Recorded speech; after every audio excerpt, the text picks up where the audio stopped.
60 days left until kickoff of the 2024 NFL season. Woo! Now my mic's on. Looking forward to that.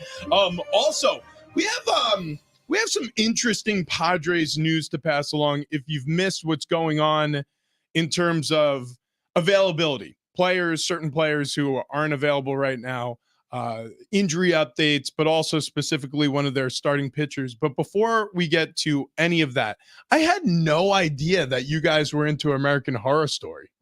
That's a great show. Listen, I've never seen it, but all of a sudden now I'm going to be seeing it. Okay, well, so I'm glad you said that because I haven't seen a single episode. I've seen parts of episodes. Same.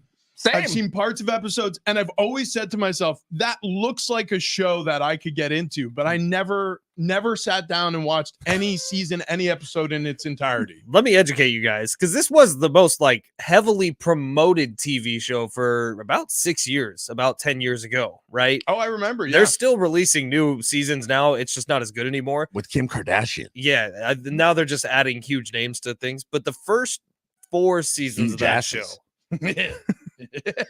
the first 3 seasons were really incredible, and they really hit their stride in the second season. But the 4th season is the hotel season, where it's a haunted hotel. Okay. And Lady Gaga yeah, makes her first appearance. Lady Gaga. Holy crap, that season is cinema. So that came up this morning because I was looking at some articles about Joker 2 with Lady Gaga, and I said, I don't know why, but Lady Gaga as Harley Say it Quinn. one more time. Lady Gaga as Harley Quinn, for some reason, really works for me. She's a really good actress. And it's the Joker series here is quirky and weird, and she fits. Wait a second, Joker, the one with Joaquin Phoenix. And she's gonna play Harley Quinn? Yeah, in the second one. Did you guys see the first one? Yeah. Oh yeah. That is the most heart-wrenching movie. Yeah. The second one's supposed to be even more so. It's gonna be insanity. But here's a picture of Lady Gaga as Stop calling her that. You're only the second person I've ever heard call her Lady Gaga. Well, that's how it's spelled. Yeah, well.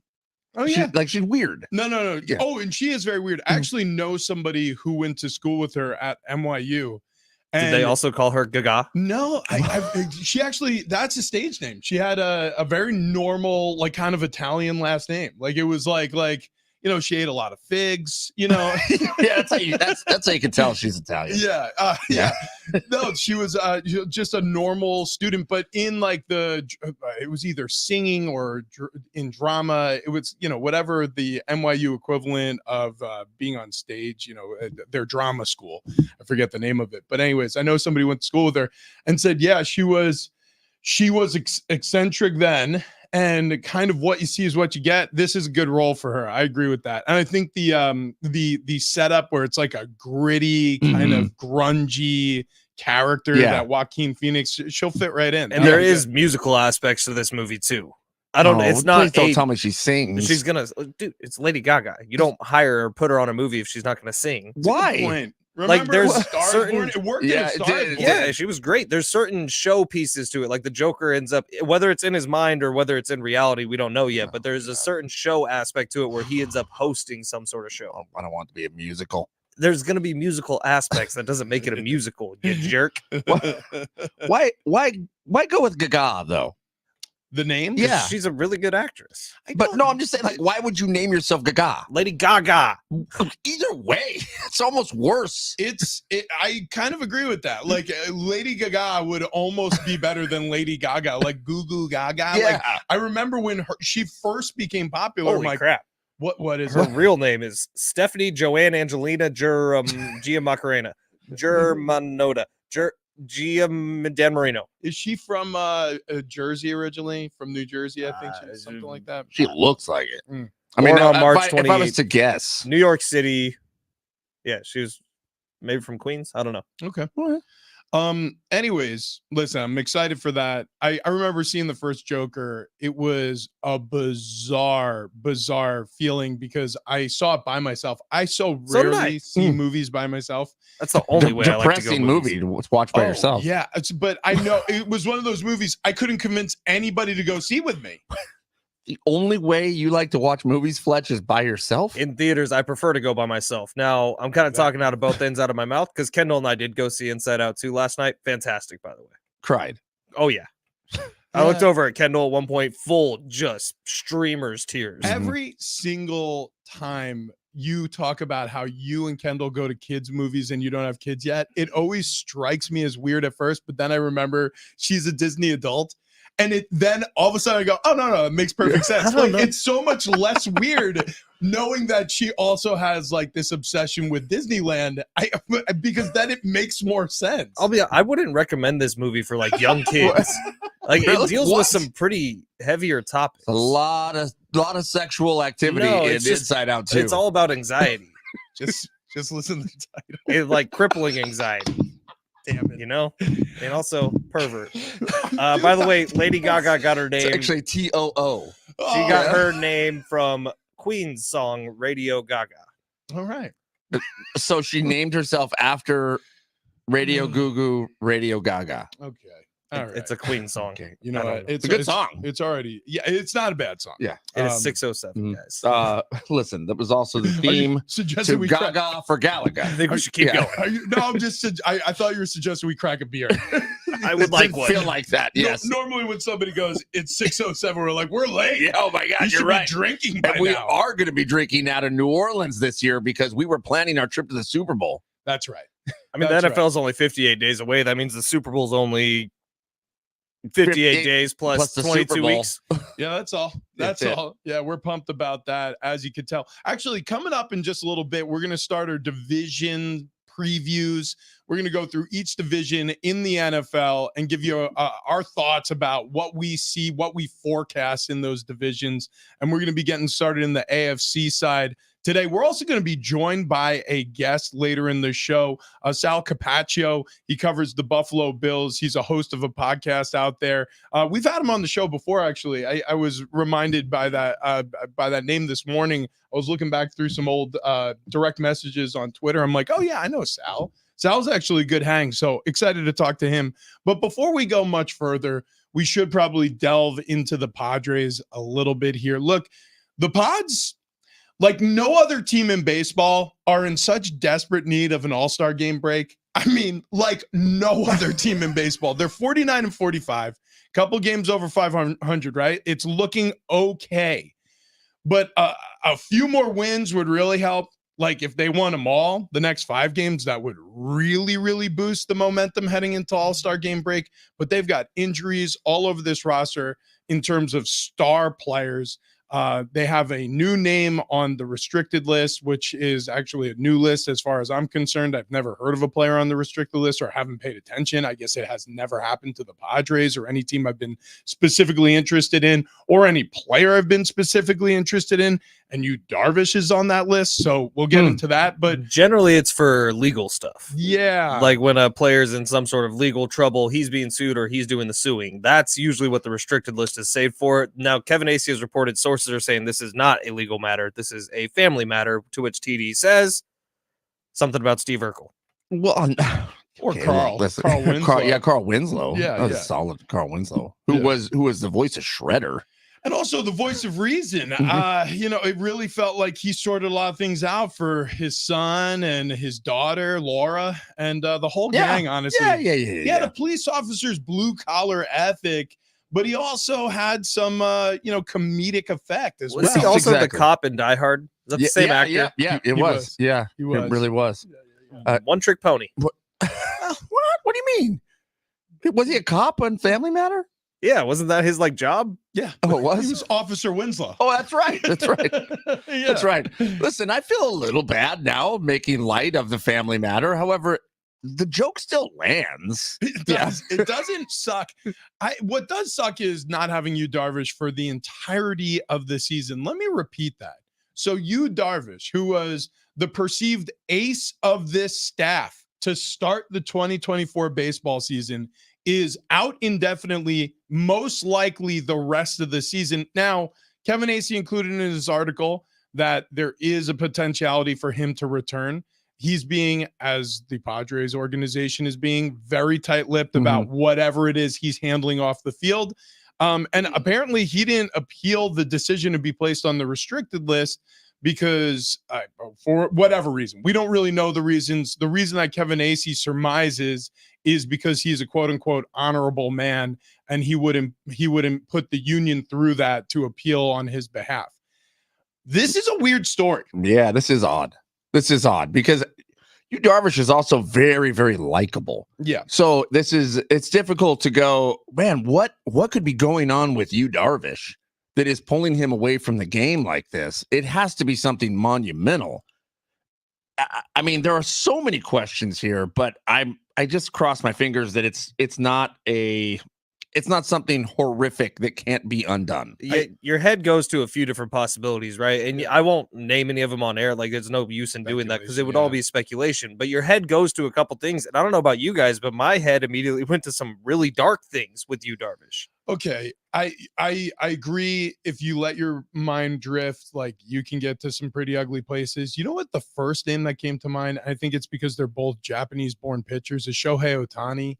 And the issue he had with his interpreter and how difficult it can be sometimes for an international player to navigate the tricky waters of getting themselves settled stateside. Even sometimes after years and years and years, Shohei Ohtani has been in the United States, a professional working in this country for a handful plus of years. And his interpreter was just federally indicted Right. on these gambling charges and stealing money from Shohei Ohtani. I mean, really awful stuff. So I don't know if it has anything. Again, these would be wild speculations for us to sit here and try to list reasons why he's been added to the restricted list. All I can say is I hope he's back soon. I hope whatever it is gets resolved soon. And then speaking of Yu Darvish, he's not the only Padres star who we've been missing for a little while. Fernando Tatis Jr., he's injured, won't be back most likely until after the All-Star break. We're talking August.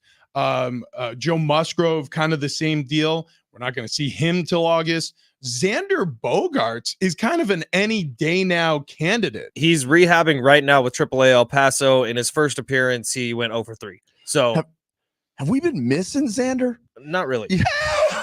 But if he look, so here's the deal with Xander Bogaerts, right? Like, he has potential to be the best Padres hitter. Yeah, but like we can just lay that out there. Like, have we been missing Xander? No, we haven't. We really haven't. Since he's been a Padre, he has not lived up to the contract that was given to him. He has not been Xander Bogaerts. But like, the thing to remember about him, he was a legitimate MVP candidate at one point in his career. Okay, I'm going to make a comparison.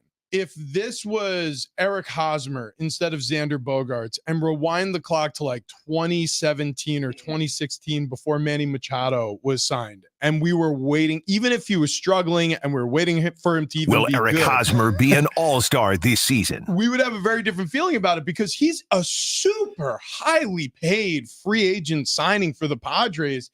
And to just accept the fact that, well, he kind of stinks for the Padres, so whatever. It's like, no. I want this rehab assignment to go so well. I want everything to go so peachy keen with Xander that when he comes back, like you said, he comes back performing at like an MVP level or something resembling that. Here's the comparison, right? On an NFL team, if you have a rookie running back that you just drafted, but he's coming into a backfield that already has an established star that you're paying, right? You're paying a guy 10, 12, 20, whatever, $13 million a year to be your running back. That running back that you're paying the money is going to get the touches because you want him to be good because you're paying him the money, even if the backup running back is a little bit better.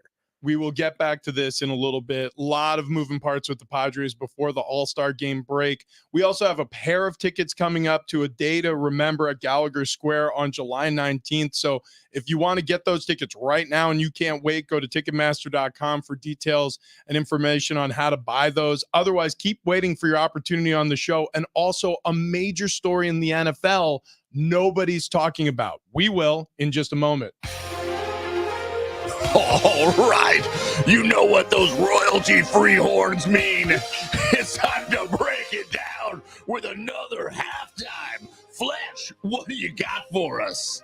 I don't think I'm going to ask for a new open. No, I think this is pretty good.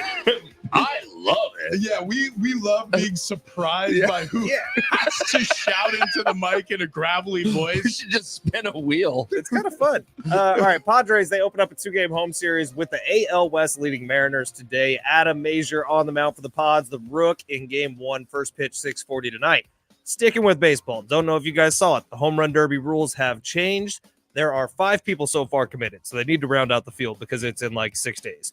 But so far, Marcell Ozuna, who I believe is leading all Major League Baseball with home runs, Bobby Witt Jr., Pete Alonso, Gunnar Henderson, and Alec Boehm have committed to the competition. More names to be added this week. And in golf, Wait, just real quick. Have the rules changed so much that people don't want to sign up? no, I think people do often Are there slow play it. tigers involved? No, people do often slow play it and make the decision a little closer to the actual week of. Sure, But sure, we're in the week of. It's a little odd. It is on. In golf, after months, and I mean months, of rumors that Tiger Woods would be the captain of the Ryder Cup team for Team USA, Keegan Bradley has been given the role after Woods reportedly turned it down because he's too busy with all the other stuff he's doing. Keegan Bradley becoming the youngest Ryder Cup team captain since Jack Nicklaus did it and was a player coach or a player captain at the same time, way back in Jack Nicklaus's days. Tiger Woods, the captain of the Ride Her Cup. This is a very What? different cup. It's very, you know what? There's a lot of athletic supporters for that cup.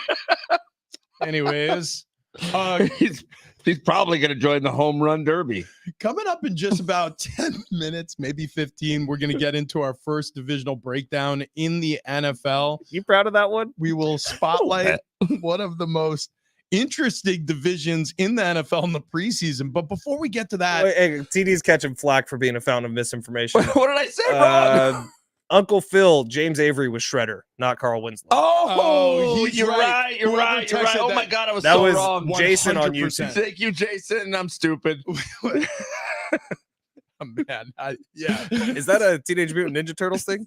Shredder, Oh, yeah, And you got it wrong? No. Master Shredder, Yes, yeah, yeah. very important part. I blew it. Yeah, Yeah. you did. You're like But the he Teenage Mutant Ninja Turtles guy. I know. I am the guy. That's people come to me for all the TMNT news here at the station. There's no question about that. Mhm. If I promise you, if I had a burning Teenage Mutant Ninja Turtle question I needed answered, Appreciate that. and I had one person as a lifeline, like if Regis Philbin was still alive and we rewound the clock to Who Wants to Be a Millionaire, and he went, who would you like us to call?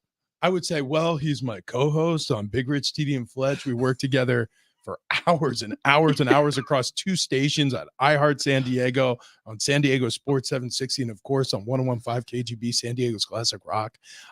Travis Dale, could you call him? He will answer on the first ring, so don't be alarmed, Regis. Well, you lost that question.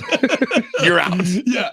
It turns out You should have called Jason. it wasn't Officer Winslow. I should have called Fink. Yeah.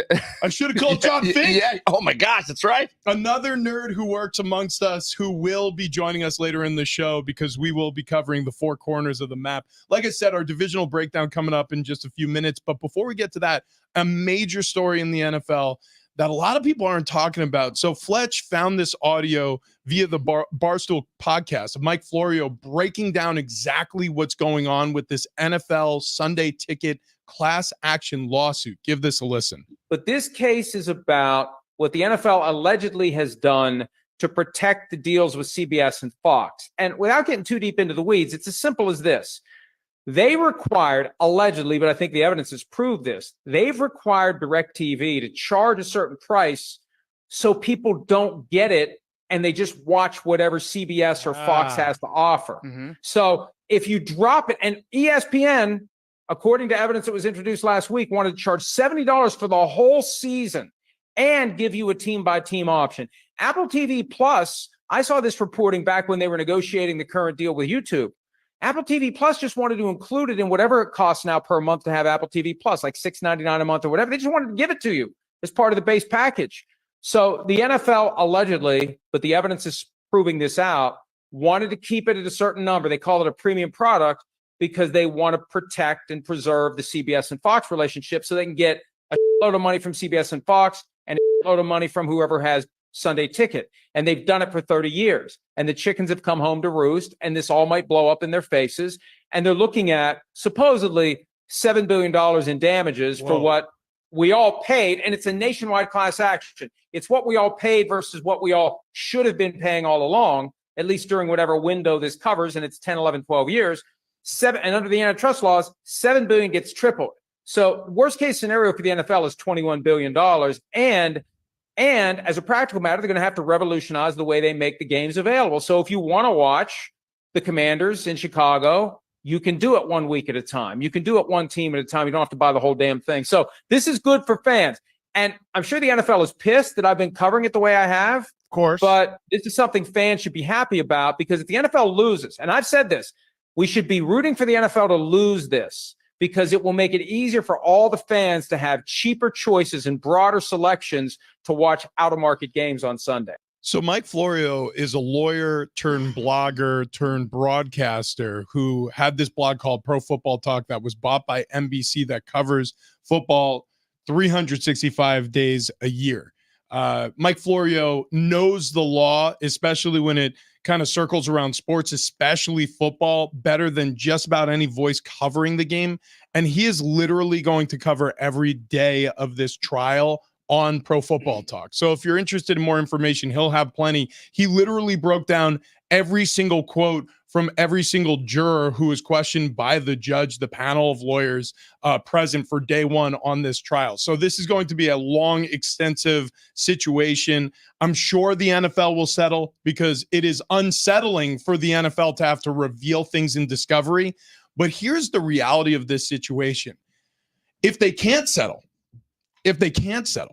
and they have a monopoly busted up by the federal government, if you have a situation where the federal government deems this unacceptable practice, and all of us, basically everybody in the country, gets cut a check of some sort for this class action lawsuit, anybody who has a cable provider, anybody who has a YouTube TV subscription, anybody who has an Apple TV subscription, you may be due some actual damages. And then on top of that, what he just said will become true. Like this idea that the NFL will not be able to monopolize how you're able to purchase these things by squeezing more and more money out of you, forcing you to buy these giant packages instead of curtailing the packages to what you specifically want. Surface level, I don't like this. I don't like it. I don't like the federal government stepping in and doing it. Now, again, I don't know these antitrust laws. I'm not a lawyer, so I can't break it down in that aspect. So I understand that the laws that are put in place, they are breaking in some manner. I get it. I get all that. I also get, as a fan, I don't want to pay that much for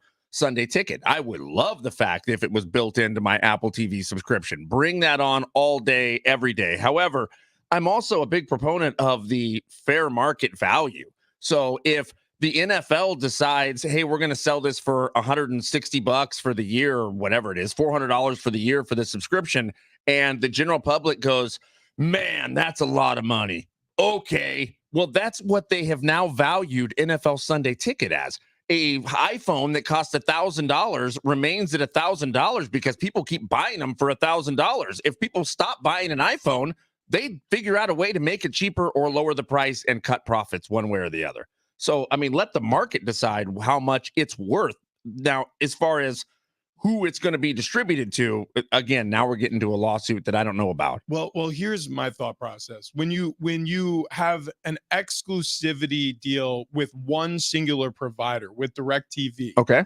all of a sudden you squeeze out competition, and you basically can set your own price for this product, which you can anyways. And in a free market, like you just described and outlined, anybody can purchase the product for whatever they want. But imagine this, like, so you have this deal.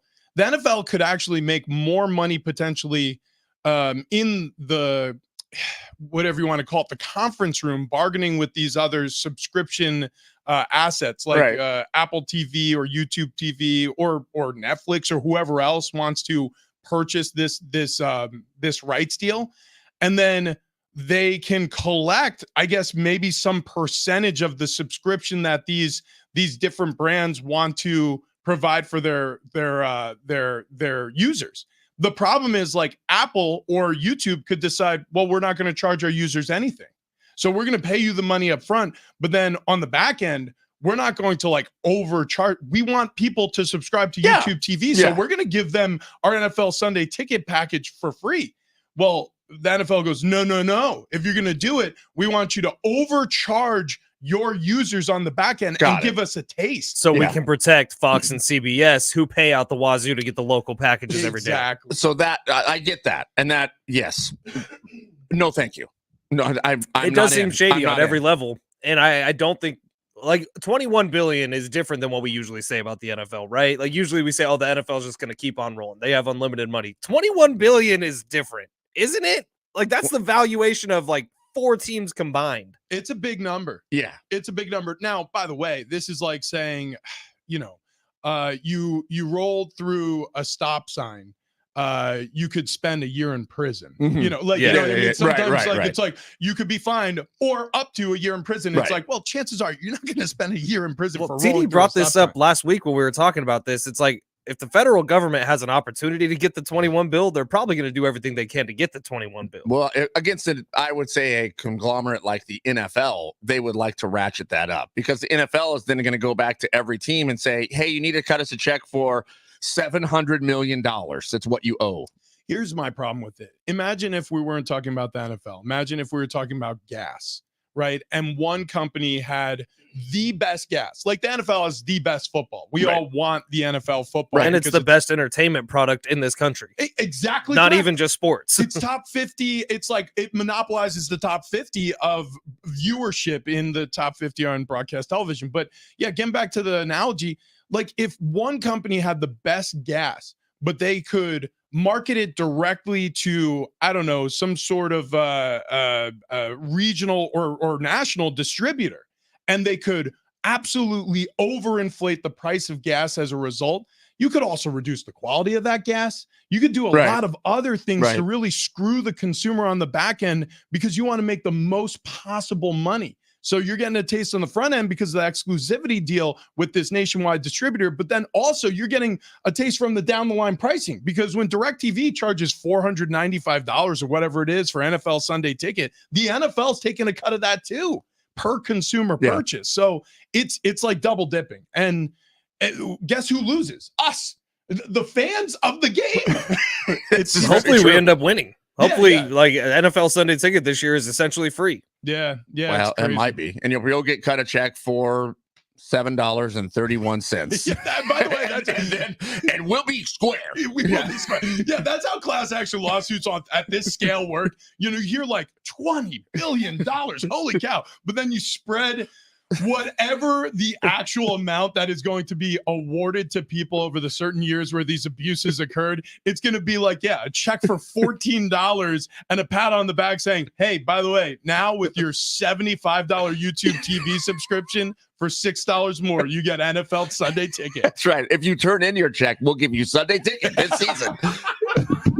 I love it so much. All right, coming up next, we're going to break down our first NFL division.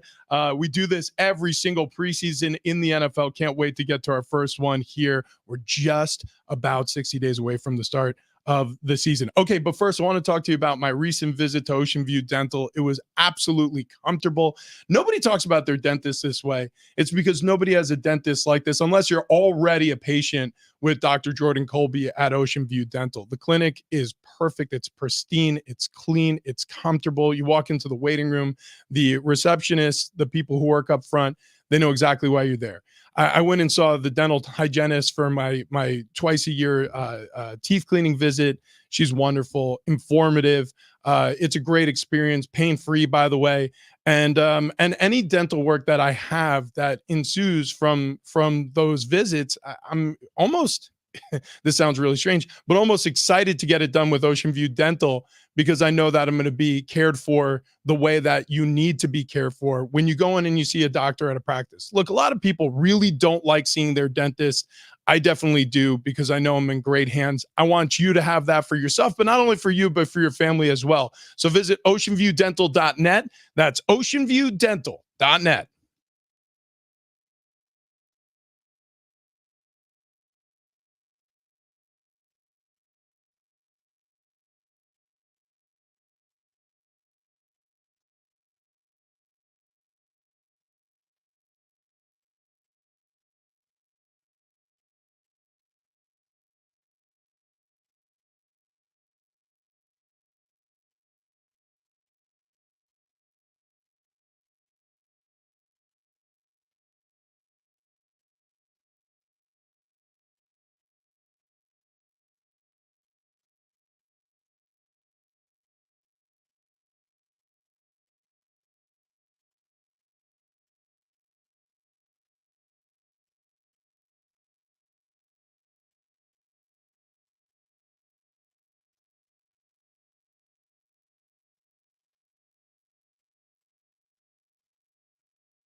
Wouldn't it be nifty from San Diego Sports 760 to win $1,000? Hey, that wouldn't sucks. All you have to do is listen for the keyword. Your next chance is coming up at 7 o'clock. Then take the keyword over to the website, sportssd.com. Enter it there for your chance at $1,000.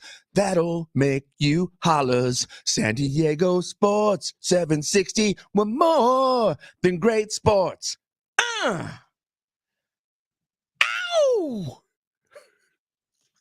Woo!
This update is presented by the U.S. Department of Veterans Affairs. Padres open up a 2-game home series with the AL West leading Mariners today. Adam Mazur on the mound for the Pods. First pitch at 6:40. Sticking with baseball, home run derby a week away so far. Marcell Ozuna, Bobby Witt Jr., Pete Alonso, Gunnar Henderson, and Alec Boehm have committed to the competition. And in golf, after months of rumors that Tiger Woods would be the captain of the Ryder Cup team, Keegan Bradley has been given the role after Tiger reportedly turned it down.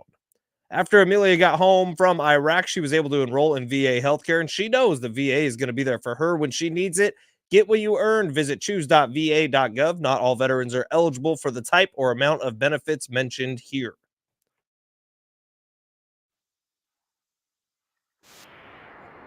Yeah. Day to remember. Not just talking about Tuesday here on Big Rich TD and Fletch. No. I'm talking about the band, the group. They're getting together out at Gallagher Square. It's happening July 19th. Now, if you're looking for seats, you can go to Ticketmaster.com. But if you want to lock it in, you want to slide into our DMs, you can. It's coming up on the show today. We're going to be giving away you can put it right in your hand. You can take that at Gallagher Square. They'll let you in. And it will be, I swear, a day to remember. I was really feeling that. I know. I think I needed to stop it. You were going too far. No, Well, actually, could you yeah. could you go ahead and fire it back up? Because maybe I'll try You want to to jump in? I'll try to just in a Okay. sexual way. And so I'll finish up here with seats.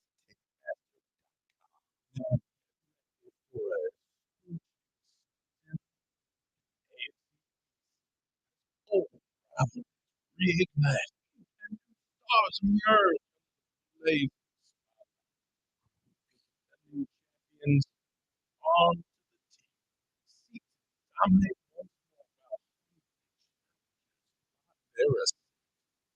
It's a clash of the titans.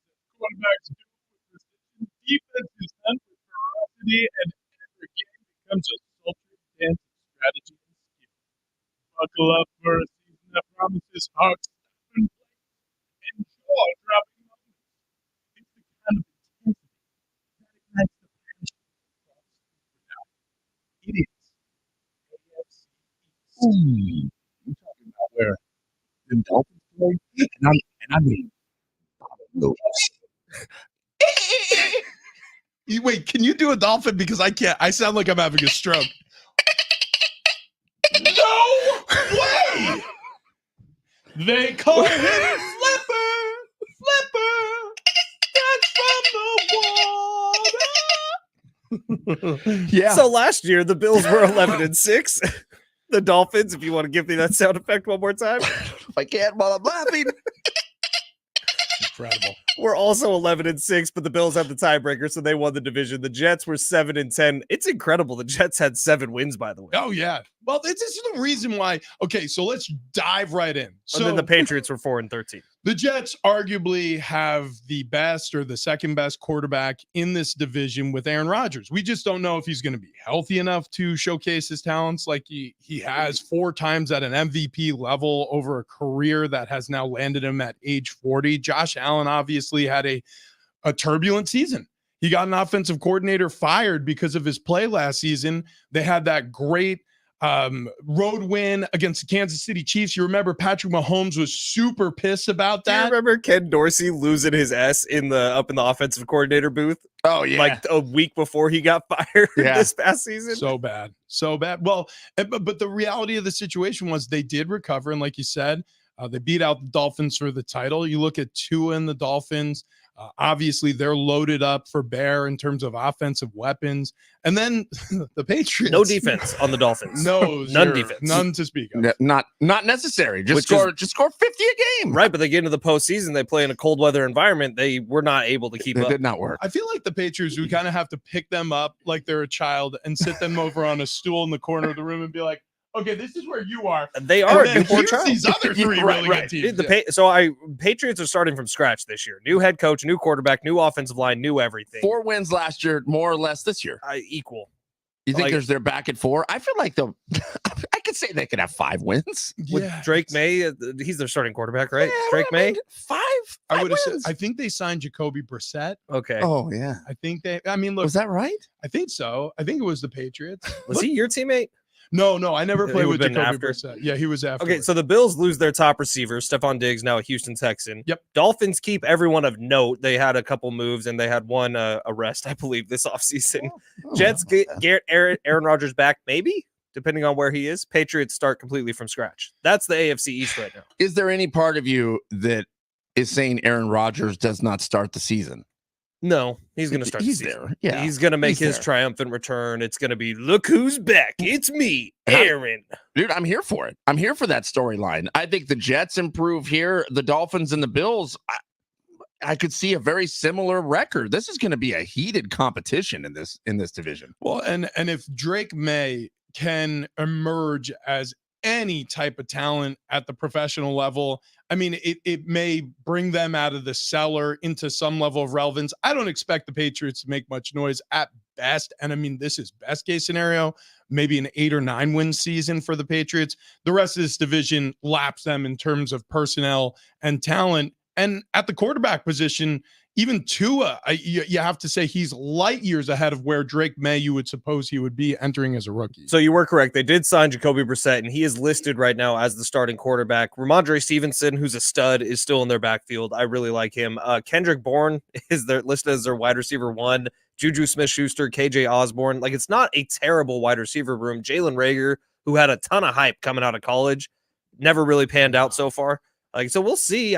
They got names. If Aaron Rodgers does indeed start and can play the entire season, there are 6 losses for the Patriots already lined up. Yes. I mean, that's that's what's on the docket. So you got to climb out of that hole. And There were a lot of years where the Miami Dolphins sucked and the Patriots were the superpower, and the Miami Dolphins took one game from the Patriots. it's tough to win in South Beach, especially early in the season. So the Miami Dolphins will sneak up on a lot of teams because it's so hot and so humid in early September. I remember some of those games. Those are like 4 IV bag games. Yeah. Do you remember the one Dolphins Patriots game? It was like when Tom Brady was at his peak and the Dolphins won on the lateral play Yeah. that went like 95 yards Oh, down right. the field. Yeah, that was when Gronk was he was playing deep safety. Yeah, because they were just trying to prevent something like that from happening. They thought it was going to be a Hail Mary pass, and they put Gronk out there basically to be on the hands team. But I just want to remind people of what the Jets look like. So I think what we should do this year, last year we picked win totals for each team in every division. This year, let's pick division winners. I'm going to go Hot out chip on a limb. challenge. I'm going to go. No, absolutely not. Something gonna crazier happen. than the hot chip challenge. The hockey one chip challenge almost killed us. That was awful. That was like the worst day of my life. I'm Awful. sorry I brought that up. That was terrible. But we will decide on something because we should have a little skin in the game. That decision, by the way, can come up. Set on fire. Loser gets set on fire. All right, we got 58 days to decide something that's worse than the Pocky one chip No, it challenge, doesn't have to be but worse. not as life threatening as the Pocky one chip challenge. How about this? Like scorpion venom. I'm going out on a. Oh God, maybe get bit by a wild animal. Yeah, Yeah, that's fun. That seems like a fine. rabid squirrel. I'm going to go out on a limb, and this is probably taking a huge risk considering the fact that we all had to eat a Pocky one chip challenge for all time, being the biggest loser on this show for our win total count last year. Man, the Eagles screwed you guys. Oh, in a big way. Oh, that last week of the end. I don't They even went want to 6 straight losses to Stop it. finish the season. I don't even want to talk about it anymore. Yeah, seriously. I'm going out on limb. My division winner is the Jets. Wow. So the Jets. So listen to me. Aaron Rodgers, if he plays to Oh. anything resembling Aaron Rodgers, Garrett Wilson, Brees Hall. No. Okay, so those are 2 young studs, but then you bring in Mike Williams. Dude, Brees Hall is so sick. You who else did they acquire? Well, they have Alan Lazard, but there's another receiver threat. Like the Jets are loaded up. And by the way, they won 7 games and they had quarterbacks trying not to win games last year. It's true. They Yeah, have did a- not want to play. Because the defense is the best part of that team. And Absolutely. the offense is loaded up. Yeah, Quinn you know Williams what? on that defense, he's sick. Am I supposed to pick somebody different than Rich? Wait, do we Because have I to do kind of this? felt like You that. have to do this right now? 'Cause Yeah. I don't know if I'm prepared for this. Yeah. I know what the end of the year looks like. Yes, you do. We have to do Wait, this so right now. 58 days before the season, before we know what quarterback is going to be starting? Oh, so Maybe we could review before the season. My- we might have an addendum. my gut wants to go Josh Allen figures out a way to win this division. That's what my gut. But my head is telling me Rich is right here with the Jets.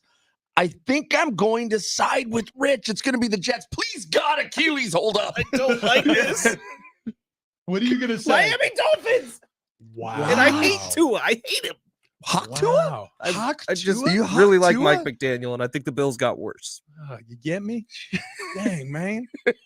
Tua. By the way, the Hawk Tua girl now has 1 million followers on Instagram. She's Wow. capitalizing. She big did time. it. Oh yeah, dude. Uh, She was signed with an agency. I'm pretty sure the agency is called 16 Minutes of Fame. That's Is it really? I'm almost positive, which is a brilliant marketing. Yeah, name. no kidding. That's one better than 15. I did Damn right. see that she was crying out at an event because they handed her first endorsement check or event check, and it was 10 grand. Yeah. Dude, I'll tell you what. You know what? We were handed a check, maybe not even a check, but more of like a golden opportunity when we were introduced to Wayne and Chloe. Wayne and Chloe are a weight loss team with SDFatLoss.com, who we still communicate with pretty consistently because we're still in the maintenance phase. If you pay attention to this diet or weight loss plan, you never really have to end it because you're always paying attention to the nutritional plan that they laid out for us. You know, it's funny. I was thinking about it on my drive into work today, thinking, man, we have been talking and teamed up with Wayne and Chloe for almost a year now that we've been going along here with SDFatLoss.com. And that says a lot about the company. It says a lot about the product. It says a lot about the program because it works. It works. Look, if you want to drop weight and you want to drop weight fast, go to SDFatLoss.com. I mean, that is pretty much the end of it. It's the healthy way to lose weight. It's a way that when you lose weight, you're going to keep that weight off. It's not a fad diet. It's not some injection diet. It's not something that's bad for you. It is the correct way to lose weight, and you're going to lose 20 to 30 pounds in 8 weeks' time. That's what's going to happen. I lost 31. I didn't think it was possible. I did. Rich, 35 plus. Flesh, pushing 50 pounds lost with sdfatloss.com. If you want to lose weight, don't waste any time. Go there. It's a free consultation. They'll set you up. They're going to walk you through what the program looks like, what you're going to expect. And listen, if you follow along, you will lose weight. I'm an idiot. In fact, I'm going to go on a limb. The three of us are idiots. And they held our hands. And look, we tried to lose weight on our own. It didn't work. We lost a couple pounds. You'd stop whatever fad diet we were doing. We'd gain that weight right back. Yo-yo dieting, not happening with sdfatloss.com. Go there, mention the show, Big Rich, TD, and Fletch, and you're going to save yourself $200. sdfatloss.com.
Hit us up.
Big Rich, TD, and Fletch with you. Boy, we went really long on our AFC East breakdown, so we don't have a ton of time to talk about We this. made Joe that 2 Burrow segments? story. Yeah, we did. Unfortunately, we did. Well, or fortunately, we're so excited for the NFL season coming up. We're inside of 60 days away, so we'll get back to some more NFL talk on the other side. Like, for example, which are the dynamic duos in 2024 where the most pressure is being placed? It's going to be one of those seasons. Tom Brady and Kevin Burkhardt. Or will we see? That is That's actually, you know what? All right, done. That segment's Add it over. to the list. so we're just going to go ahead and skip back to the Padres on the other side because Fletch just answered the question. Also, he looks like He-Man now. Is he going to make a return to the NFL? You guys know who I'm talking about. No, he's making a return to the Avengers. Jesus. I mean, Rich, Captain why didn't you ripped. do that? Yeah, but I mean, by the way, listen, when- you're retired, right? You don't have to do this anymore. When I read the age of the person we're talking about, we'll discuss coming up next. I thought to myself, oh wow, he's only 3 years younger than me. We are not the same in retirement. We are not the same.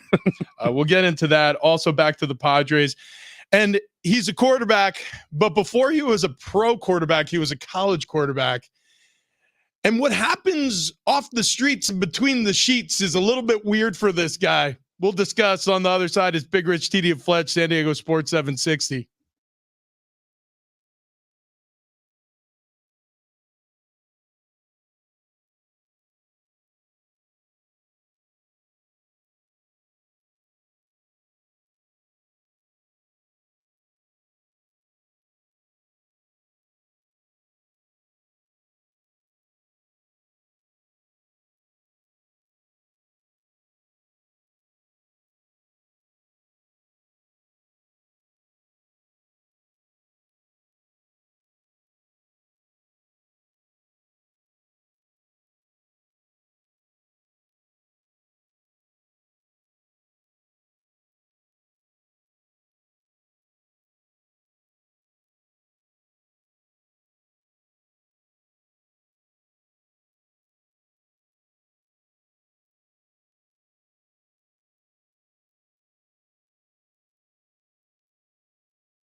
Hour number 2, Big Rich, TD, and Fletch. This update presented by Lexus Escondido, where you'll experience auto enjoyment today. Padres open up a 2-game home series with the AL West leading Mariners. Adam Mazur on the mound for the Pods in Game 1. First pitch at 6:40. Sticking with baseball, the Home Run Derby about a week away so far. Marcelo Zuna, Bobby Witt Jr., Pete Alonso, Gunnar Henderson, and Alec Boehm have all committed to the competition. More names to be added later this week. And in golf, after months of rumors that Tiger Woods would be the captain of the Ryder Cup U.S. team, Keegan Bradley has been given the role after Woods reportedly turned it down because he's too busy. Now through July 31st at the Lexus Escondido, save during the Golden Opportunity Sales event. Save on new Lexus RX, ES, NX, and more. See special online at lexusescondido.com and start your golden opportunity today and save at Lexus Escondido.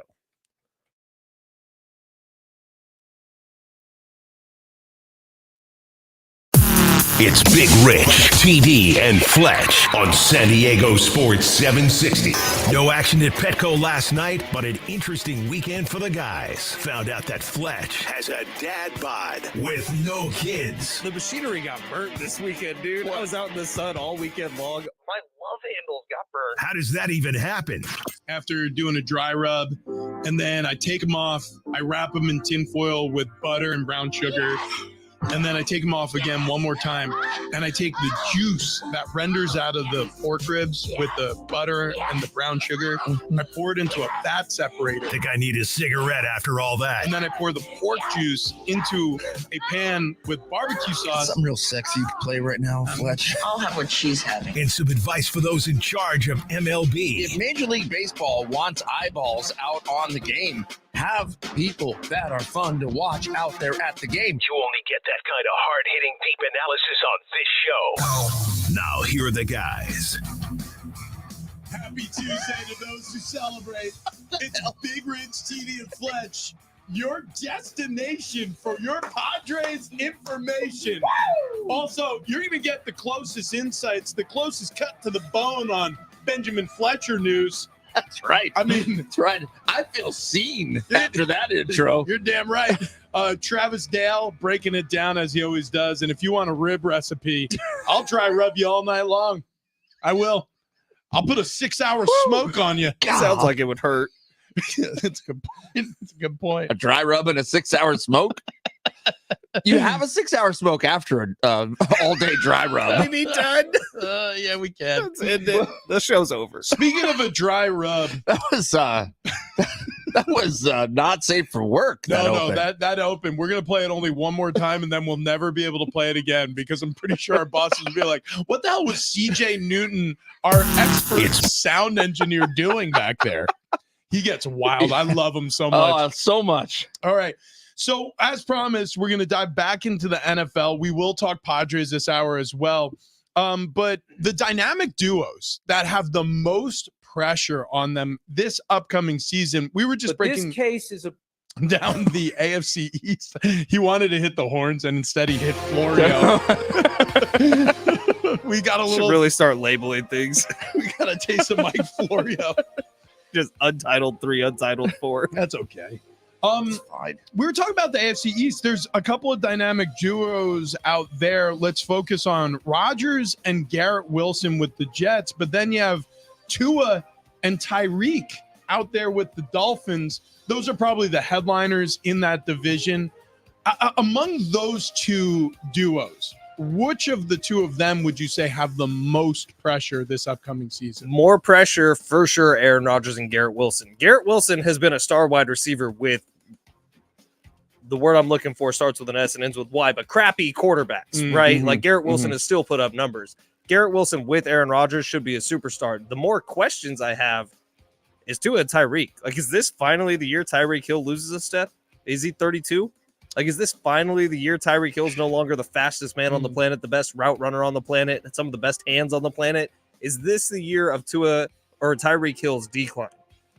Yeah. I mean, I guess I could question that as well. I don't question it that much, though. My gut tells me no. He stays as dominant as he's been. I would say the pressure is on Aaron Rodgers mostly here because we haven't seen him as of yet. We haven't seen it happen. So there was a huge buildup. In fact, that was the storyline going into last season and that storyline didn't happen. Thank God Taylor Swift came along, so the NFL had something to talk about. No, but I mean, we want to see this story play out. So I would say the pressure is on Aaron Rodgers. You have to show up. I'm going to say the pressure's on Tua and Tyreek, and here's the reason why. Tua is waiting to get broke off a la, Joe Burrow, Dak Prescott is sort of in the waiting game too, and we'll get to him in a moment because he has a receiver who he's paired with who needs to do some important things this upcoming season. But Tua's waiting for that big Jalen Hurts money, that big Justin Herbert money. Like this quarterback wheel just spun, and it came up Trevor Lawrence recently, another Florida professional quarterback in the NFL. Wasn't Tua. So he and Tyreek, they're playing for legacy, but also Tua's playing for a paycheck. If he doesn't do it this season, the Dolphins are going to have to move off of Tua. And so I'm very curious where this storyline goes from here. Tua or Trevor, who do you like better? In terms of those two quarterbacks? Ooh, good question. Trevor, durability. Yeah, I think I would still take Trevor, even though it's more still on potential than it is on actual output. Well, Tua's also been surrounded by much better talent, I would argue, than Trevor Lawrence has. Now, like switch them, right? Say Tua was Jacksonville Jaguars quarterback and Trevor Lawrence was a Dolphins quarterback. I would say the Dolphins would be much better with Trevor Lawrence. I think so too. Man, I don't know. But maybe you're right. It's just Trevor Lawrence feels like he's been on the decline and Tua has been on the incline as far as getting better. If Tua can play all 17 games again this season, I think that'll tell you a lot about his future in the league, and I think he does get the money. Yeah. All right, you know what? I mentioned Dak, so let's move on to the NFC East. Two other dynamic duos who have a tremendous amount of pressure on them. Dak Prescott and CeeDee Lamb.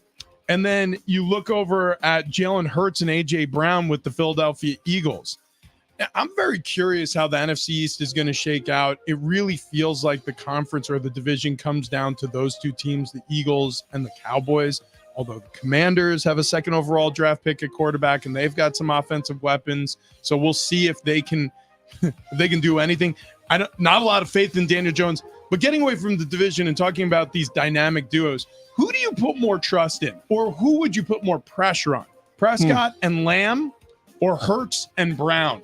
I would say all the pressure is on Hurts and Brown. I mean, everything's there. The Dak and CeeDee Lamb, it feels like it works. And now, is it championships? Apparently not. That hasn't played out, but it just doesn't feel like the pressure is there for me on Dak. Yeah. At all. Yeah, I think gosh. Like it's Jalen Hurts is almost a prove it season every single season. I was this close to agreeing with you, but then all of a sudden you think to yourself, like Jalen Hurts, like, yeah, he already got paid. He also outperformed Tom Brady in a Super Bowl. No, was that Tom Brady? Dak Prescott's getting paid. He's getting paid whether or not this works or not. The question is, CeeDee Lamb going to get paid? Is CeeDee Lamb even going to play this year? Like, he's not at training camp until he gets a contract. Like, is CeeDee Lamb going to get the contract that he's after? Which I was listening to our buddy Seren Petro out in Kansas City yesterday, and he had a Dallas expert on, and that guy was saying CeeDee Lamb is looking for a 560 contract. Dallas, the show?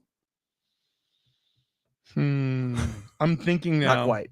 The most pressure is on Dak Prescott and CeeDee Lamb. Actually, okay, Dak Prescott. Like Jalen Hurts has been to a Super Bowl already. Like Jalen Hurts has the city under his belt. Like they are honestly going to give him a grace here because of how many people retired. Dak Prescott and CeeDee Lamb have to win now because of the coach, and he needs to win now or else he's going to lose his job. And Dak Prescott might also lose his job as the Dallas Cowboys quarterback if they don't win this year. You covered it all. Yeah, I mean, Dak's a lame duck without a contract. Same with Mike McCarthy. CeeDee Lamb's looking for a contract. Somebody, if not all three of them, at very least two of them probably will be or should be paid before the start of this season. This is going to get pretty wild in Dallas if you have only one of the three getting paid prior to the season, because I don't know if there's going to be a holdout situation. Most likely to get paid.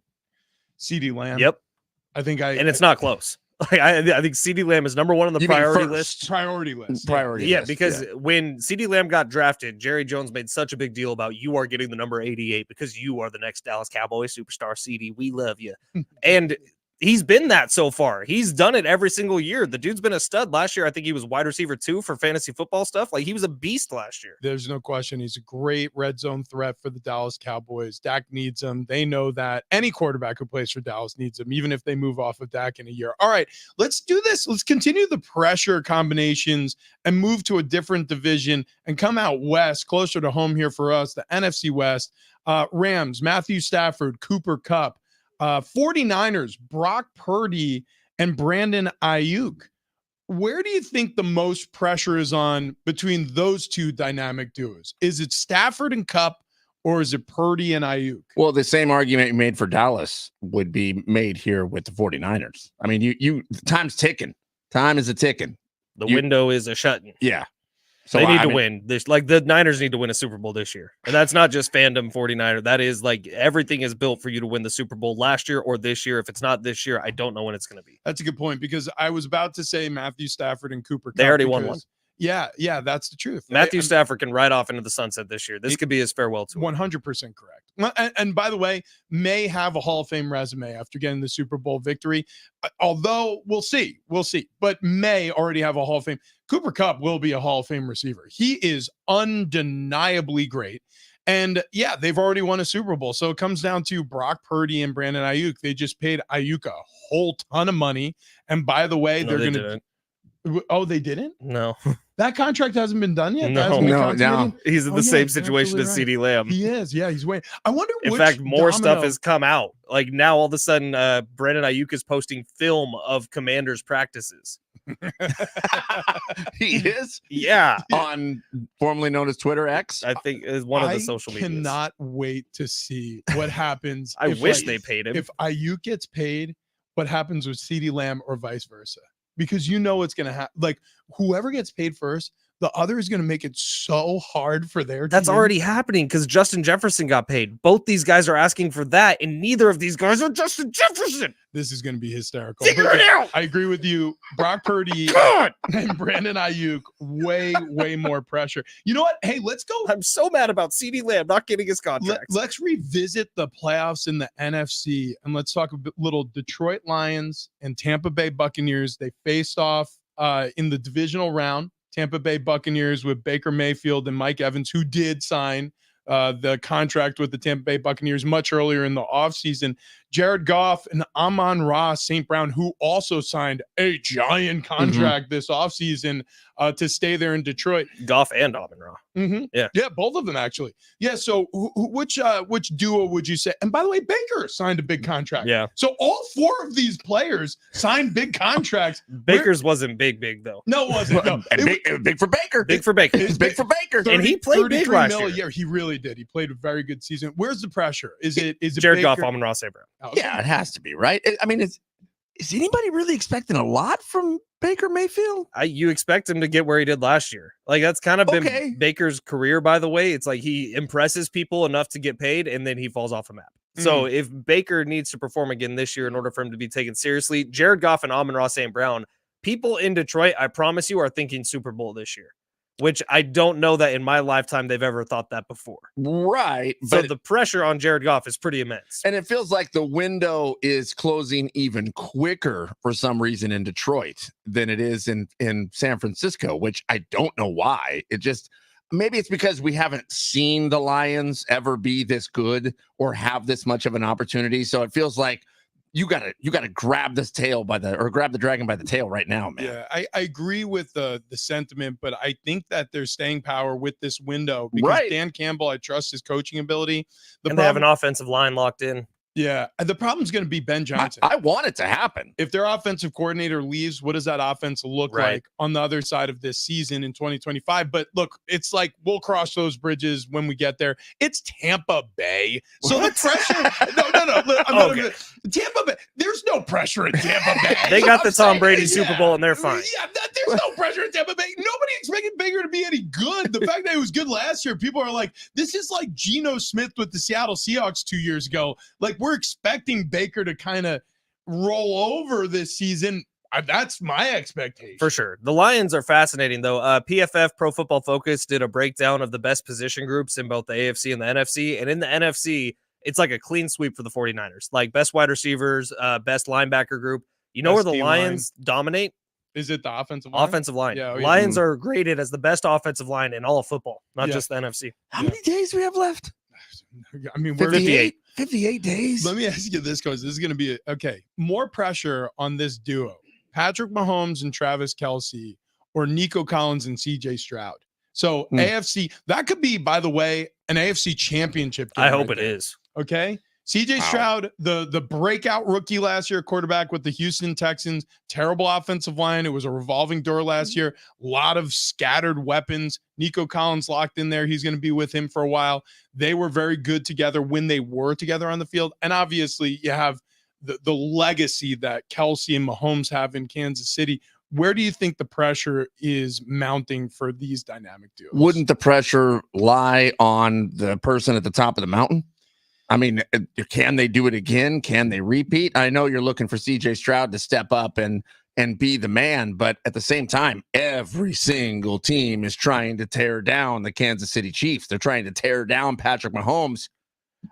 I say the pressure's there. I think the pressure might be there, but I don't think they feel the pressure. Like they've just summited Everest 3 times in the last 5 years. What's another one for them? Well, I will say, I'll agree with TD here. I will say the pressure's on the Chiefs because a three-peat has never been done in the NFL. Right. And it's not happening this year. I mean, well, look, the 49ers got to get there. Or the Detroit Lions. Frankly, the I like Chiefs, the Lions. the Chiefs have to get there too, though, and that's where the pressure is because you're running out of time with The Travis AFC Kelce. got tougher this year. Like we could be clear about that. Like not all the quarterback injuries that happened a year ago in the AFC are going to happen again. We pray. We hope. The Chiefs also have to stay healthy. You have to pick one team that's going to win the Super Bowl right now. Who are you picking? The 49ers are stacked. I know, but The I 49ers think are I would stacked. still not be bad picking the Chiefs. Here's the No. problem. If the 49ers are in the Super Bowl playing against anybody else, I am taking the 49ers. But if the Chiefs somehow get there again, how can you go against the experience? Right. You can't do it. Like if the Chiefs are in the Super Bowl, the Chiefs are winning the Super Bowl. I don't know that there is a team in the NFC that can topple them. And also the NFL, I kind of feel like Patrick Mahomes, even with some of like the off the field stories with his dad, you know, the DUIs with his brother, who is I mean, at one point he had charges against him for assaulting a woman in a restaurant. Those charges were dropped. His wife many times had these bizarre run-ins with fans of different fan bases, really weird stuff.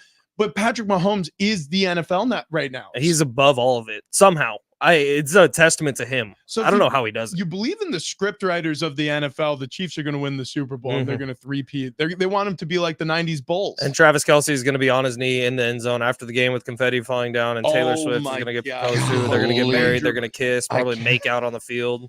100% correct. Okay. Coming up in just a little bit, we have a day to remember tickets. They're playing Gallagher Square July 19th. I can't wait for the end of the season. Seats at Ticketmaster.com. And in just a little bit, we'll get to our morning monologues. But first, let's do this. Huh? I thought this was morning Oh, never monologue. mind. Yeah, let's get to our morning monologues Instead, now. let's just do our monologues.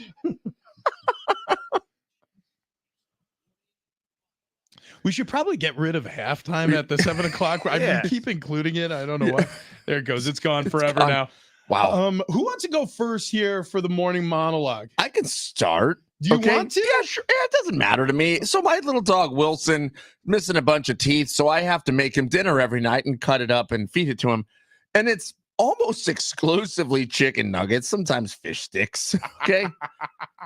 And I thought, Actually, yes. like Wilson doesn't eat dog food No. No, he does not. ever. No, he does not. So last night he had some ground beef. Okay. Sure. And if I put rice in it, he's not in. Ground beef in. Really? Yeah. Right. So I thought I got to get him some vegetables. Maybe I'll get him some vegan chicken nuggets. Oh, so I God. tried to make him vegan chicken nuggets before the ground beef. He would not eat them. I mean, he shunned them. I will not put these in my mouth. And I tried to smell them and thought, yeah, those don't smell great. I tasted one.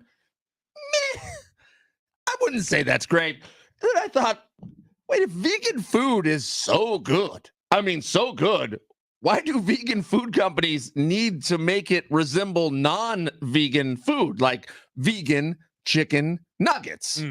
Or a vegan chicken sandwich or vegan carne asada, like J-Riff was trying to feed us the other day. Listen, vegan food companies, why not try to market them as something new and unique to vegans, like veggie balls Yeah. or a meatless wiener or carne de nada? Huh? Oh, wait, I know why. Because no one would ever buy it or eat it because we want to eat meat. And so does Wilson. Man, That was a roller coaster. that really was. I didn't know where we were going when you started it. And you know what? Honestly, I'm happy with the final destination. Good. We're out of time, so I'll go quick. Movie theater popcorn's lit. Rich? Wow. Yeah, actually, end? 100% agree with Yeah, that. without And a you doubt. saw Inside Out 2 yesterday? Yeah, fantastic. Yeah, really good That flick. it was a crier. The butter at the movie theater that just pours out continuously. amazing. It's great. And what is it? They need to however, make it saltier. the butter Yeah, saltier. they need to make the butter sauce saltier. What I need is 2 buckets, so I can Eh. butter, Just stop. pour I into got one you. bucket, Stop. butter, Pause. pour back into Time the out. same bucket, Already fixed it. butter. It's all good. Every movie theater has this. When you order your popcorn, large, of course, Yes, you say, "Hey, could I get a share box?" yes. And they have the little share box. You pour half of the popcorn into the share box. Yes. You butter both of them. Oh, that's interesting. I never would have thought that. But the 2 bucket idea, what I would want to do is then create a capsule that I could shake it almost Right. like a giant beverage Yeah, shaker. yeah. You know, just butter it up real good and then just shake it around like you're mixing you a have to giant slap martini. the side of it to get it to pop open. Yeah, exactly. Big Rich, TD, and Fletch, your destination for Padres information. and also inventions. Mhm. My morning monologue Eggnog. is just it focuses on sports adjacency. Something that our show, I think, Glad mine and TDs weren't. hang on. Luckily, we talk sports. Well, hang on. Well, it's not really sports related. It's really focusing on sports adjacent Okay. content. Okay. So everybody here on this show is aware of a streamer named Sketch, correct? Oh, we don't gotta do this, man. Yep. We Correct. gotta do Correct, brother. Okay. Yes. What's up, brother? Mhm. So the reason why I bring up Sketch is because Sketch is a video game streamer who caught fire in the sports world. He was quoted constantly on Sports Center by players. He announced a pick at this year's draft. Yeah, like he exploded. Him and some of his other streamer buddies. I think FaZe is involved, which is like a streaming team, and then you have his friend Jinxie, I think goes by Jinxie, right? So like, there's all these people who have rise to fame recently as a result of their online platform streaming. And they're all kind of in the world of sports. Like he's more famous for playing Madden, you know, like than any other video games. Anyways, it was revealed that prior to becoming a video game streamer, he was involved in OnlyFans and it was erotic. Okay. The guy had some proclivities that led him down a path that really turned off a lot of people who were originally interested in him. Which I mean, this is all a bellwether of our times. Like, this guy is famous for something that you could not be famous for 10 years ago. But Right. also, he is now being publicly criticized by people for something that people have been criticized since the dawn of civilization, right? Mhm. What you choose to do with your body, your sexual orientation. I think it's really an interesting clash of the times. Like we have a guy who's famous because people think he's a likable character, he's an affable, humorous, interesting content creator, and then they find out this other aspect of his life and all of a sudden they're completely out. Like they don't want any involvement with him because who he chooses to lie with. Now, there are some people who feel like they were led astray because maybe they let their kids watch Sketch on the internet and then they feel some sort of way about all of a sudden this revelation and some of the things that their children are finding out about Sketch. Whatever. I just find the whole scandal kind of ridiculous. I agree with you. And I felt for the guy because I saw him come clean about all of this stuff online, and it sounded like he was considering like ending his life. Right. It sounds like he Right. was there. Right. Like that was his plan when all this came out. And then luckily you mentioned FaZe. So that's a house where a bunch of streamers live and they Yeah. stream and they do stuff. And it sounds like all the guys in that house really stepped up and reached out to him, brought him back from the airport to the house and comforted him. It was heartbreaking to watch that video. Yeah. Yeah, I agree. I agree. And look, let this guy live his life. If you don't want to watch him on YouTube, don't watch him on YouTube. Let's we don't need to tear people down. Yeah. He didn't do anything illegal or wrong. I mean, wrong in your eyes of whatever your ideals are, I guess. But he didn't do anything that was illegal. Yeah, it's just again, like I said, it's a sports adjacent story. It really has nothing to do with sports, but at the same time, it has everything to do with sports. The same way, like Taylor Swift has nothing to do with sports, but she kind of has everything to do with sports now because of the spectacle last NFL season was. And so I don't know. The same way we talked about Taylor Swift. And it was a squeaky clean relationship so far with Travis Kelce. You know, there are certain things that happen in this sports adjacency space that aren't so squeaky clean, that are tough conversations to have. And that was a really brutal moment last night or yesterday for one of these people on the fringes of sports. And I don't know, it struck me because I watched that video of him admitting to all of this. And my heart broke for him because he was legitimately, this guy's on top of the world in terms of like the platform that he's entertaining people on. And he was legitimately considering the worst case scenario. And thank God for his buddies talking him off the ledge, literally talking him off the ledge. That's not hyperbolic. Anyways, we get back to the fun. On the other side, I'm a retired athlete and I look nothing like this man. The question is, do I need to make major changes or does he just need to relax?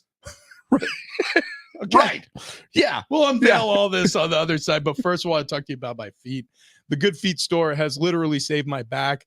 After a 6-year NFL career, my knees were a mess. My back was killing me. I was even getting hip pain to the point where I was seeing orthopedic surgeons and talking about options there. And then I went to the Good Feet store and it was really on a lark. It was set up through the radio station. I didn't expect to be, entering into a situation where I'd be talking about them on air. I was literally told, like, just go over there and see if they can help you with some of the pain you're experiencing. And after wearing these arch supports for 2 weeks, I was like, I need to be able to talk about these people on the air because this needs to be what other people do for their pain. I mean, I've had several other former teammates herald the Good Feet store. I never thought to do it myself. I played with a quarterback in college named Michael Robinson. He has been promoting these arch supports for years and years and years and years. Anyways, Good Feet store. They can save your back. They can save your knees. If you have foot or your ankle pain, they can really help with that as well. Your hip pain, any lower body joint pain. If you're experiencing lower body joint pain, go check them out. It's a try before you buy experience. HSA, FSA eligible. You could book your first appointment, like I said, completely free at goodfeet.com. That's goodfeet.com. If you're having any lower body joint pain, trust me, you're going to want to start there at the Good Feet store.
The iHeartRadio Music Festival coming up September 20th and 21st at the T-Mobile Arena in Las Vegas. Just added a couple new names to the list. Dua Lipa and Halsey now. Black Crow's going to be out there. Shabuzi. The lineup keeps growing. It gets longer and longer every day. Look, go to AXS.com to get tickets, and you want to go there fast because they will sell out. The iHeartRadio Music Festival.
This update is presented by RCP Block. We'll start off with the Padres. They open up a 2-game home series with the AL West leading Mariners today. Adam Mazur on the mound, 6:40 first pitch. And in golf, after months of rumors that Tiger Woods will be the captain of the Ryder Cup U.S. team, Keegan Bradley has been given the role.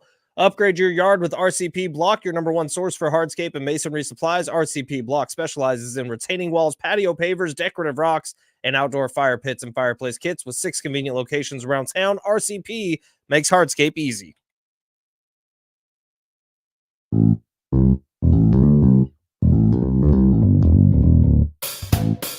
It's Big Rich, TD, and Fletch at San Diego Sports 760. We do still have those A Day to Remember tickets. They're going to be out at Gallagher Square July 19th. Deets and seats, Ticketmaster.com, or just keep listening for your chance to win. Meanwhile, J-Riff, Jonathan Rifkin, on vacation. Yeah. In an undisclosed location, sending us pictures of himself at the pool. Well, we know where he is because he talked about it for hours. So I was going to say, we can say it because he's literally posted publicly to Instagram constantly about his whereabouts. He's in the Hamptons out in New York. Okay. If anybody doesn't know about the Hamptons, I grew up on Long Island. It is the southern fork of Long Island. If you've ever looked at a map of New York, Long Island is literally, it's not a clever name. It is a Long Island. Yes. And at the end, the eastern end of the island, there's 2 forks. The southern fork has Southampton, Sag Harbor, Montauk, Point. They're just towns that make up the beach area called the Hamptons. And it is one of the most exclusive and ritziest areas you could live in the world. And J-Riff is not making it a secret that he's out there swimming in a pool somewhere in the Hamptons. But every photo he sends us, he would have to ask someone to take his picture. Correct. It's not like he's just taking a photo of himself, a selfie, some would call it, and sending it our way. And also, he's handing them the camera. Hey, take a picture of me lying on this pool float. They're so provocative. Like he's taken legitimately like it almost feels like if J-Riff was a super attractive influencer girl, I would really love to be his friend. But because he's not, and he's just a dude who works at the radio station with us. Yeah. Like, I'm kind of bummed that I'm his friend because he keeps sending us pictures of him topless at a pool. Right. Like the last one he sent to us on our text thread yesterday with him was him dunking a mini basketball hoop poolside. He had his shirt off, obviously. Yeah. He's in the Right, pool. right. But then you zoom in on the picture and he's got his tongue hanging out of his mouth like Michael Jordan. Yeah, but he's just standing in the pool. I mean, there's no athleticism happening. He's just standing in the shallow end. Douche. About the Hamptons. I'm in the Hamptons. I'm just dunking a basketball like you guys know that I can. Anyway. Like the Real Housewives of New Jersey vacation to the Hamptons. Yeah. Like Yeah. the Hamptons. Yeah. And J-Riff. And J-Riff. And J-Riff. And like Dave Portnoy. Do you think J-Riff is in retirement shape? Ooh, well, I'll tell you right now, he's got some work to do if JJ Watt is the new bar. So we were teasing this last segment. If you want to be impressed with what retirement can look like, go and find, I guess, his Instagram or his Twitter, wherever he put this picture up. It was on Twitter. Was it on Twitter? And the caption was progress. Yeah. If that's progress, I don't think we want to know what the end goal is. Do you think that he was wearing pants and the legs ripped off when he flexed? It's outrageous how just jacked he is right now. He looks like an action figure. He does. He looks like he belongs in the Avengers. Yeah. JJ Watt is inarguably a Hall of Famer in the NFL. He's retired as far as we know, but he has made overtures that he will come back to the NFL if there's a certain team interested in signing him, specifically the Houston Texans. And with their refound success with CJ Stroud this last season, a playoff team last year, I think it would make a lot of sense for him to make a return if his body can hold up. Well, just based on the picture that he posted alone, I'm fairly certain his body can hang for one more year or part of one more year. So did you guys see this part of the post? No. So it was a 2-picture post, and it's like a clock, and then it shows the degrees, the temperature that he's working out in. 113. Oh yeah, he lives out in Arizona. Right. He And lives so out in he's Arizona. working out in a garage in 113 degree weather, looking like Chris Pratt on steroids. Right. It's Yeah. ridiculous. Yeah, it's if you were to take Chris Pratt and say, let's make him a machine.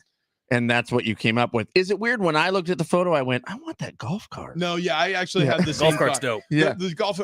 One thing, especially living in Pacific Beach, that I really want as a San Diegan is a golf cart. It's like Coronado and Pacific Beach. Those and Yeah. Del Mar, they have like all the people that have the golf carts that are super souped up. I'm waiting. Got the lift kit on him. Yeah, People some in of them. Coronado, by the way, they're just like drinking on their golf carts. Is that legal? Can't be. No. Oh, sorry, Coronadans. But I guess if you pay your taxes, Yeah, that's right. no, I don't know. But I will say this: the thing that struck me, concentrating on the foreground of the picture, which was JJ Watt instead of the background, which was the golf cart, is the fact that he's 35, I'm 38. We're both retired from the NFL. Boys, I got a little work to do. In fact, I might find a golf cart and take a picture of me retired in front of it somewhere in Pacific Beach.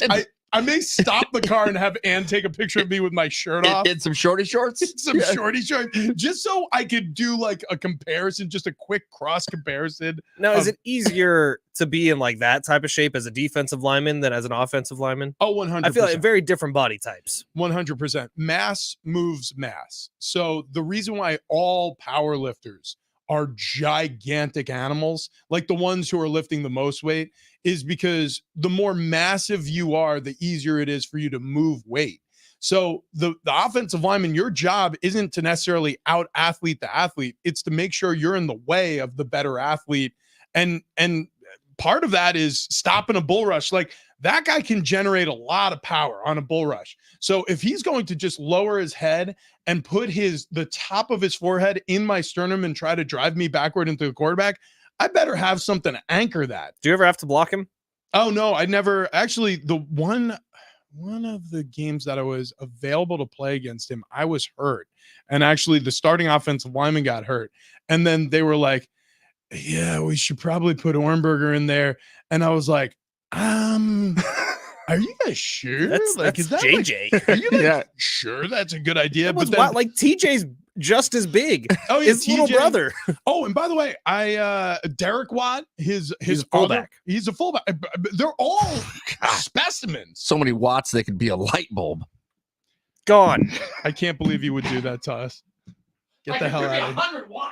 So Travis is going to take a lap, and I'm going to talk to everybody about Ocean View Dental.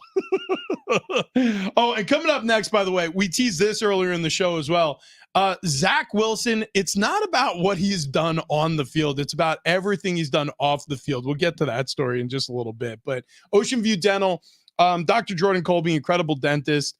You've heard me talk about my extreme dental issues before. I had to have 3 implants put in. I had a tooth removed by the professional that he is, Dr. Jordan Colby, over there at Ocean View Dental, and it was incredible work. When I say incredible, I'm a broadcaster. They were doing oral surgery. I figured that I wouldn't be able to work for a little while. I was literally back on the microphone the next day. Like only 14 hours outside of the procedure, I was back doing my job. That's how great the level of care you receive when you're at Ocean View Dental. But whatever it is, if you're going in there to have a cavity done or just your teeth clean, from the dental hygienist to the dentist to the oral surgeon, Dr. Jordan Colby, everybody at Ocean View Dental is professional and incredible at their craft, including the people up front who welcome you with a smile. It's a warm, family-friendly environment. It really is the best dental practice.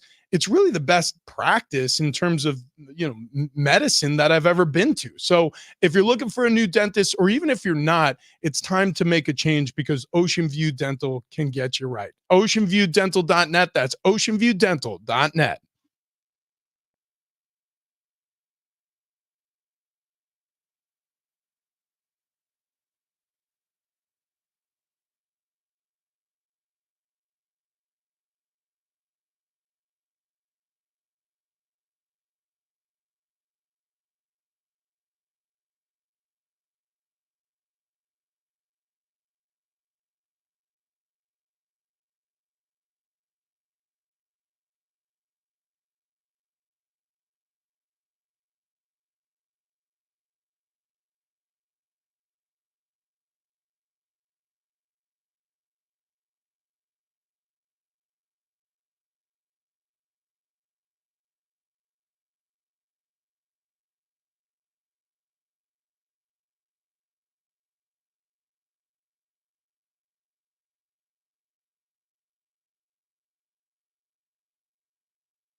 Hit us up on the Talkback mic using the free iHeartRadio app. Just open the free iHeartRadio app, and while you're listening to Big Rich, TD, and Fletcher on San Diego Sports 760, you'll see a little red button there with a microphone in it. That's the Talkback mic. Tap the Talkback mic, leave us a 30-second message, a shout-out, a recipe, a food request, whatever you'd like to leave us there, only on the free iHeartRadio app.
Marco.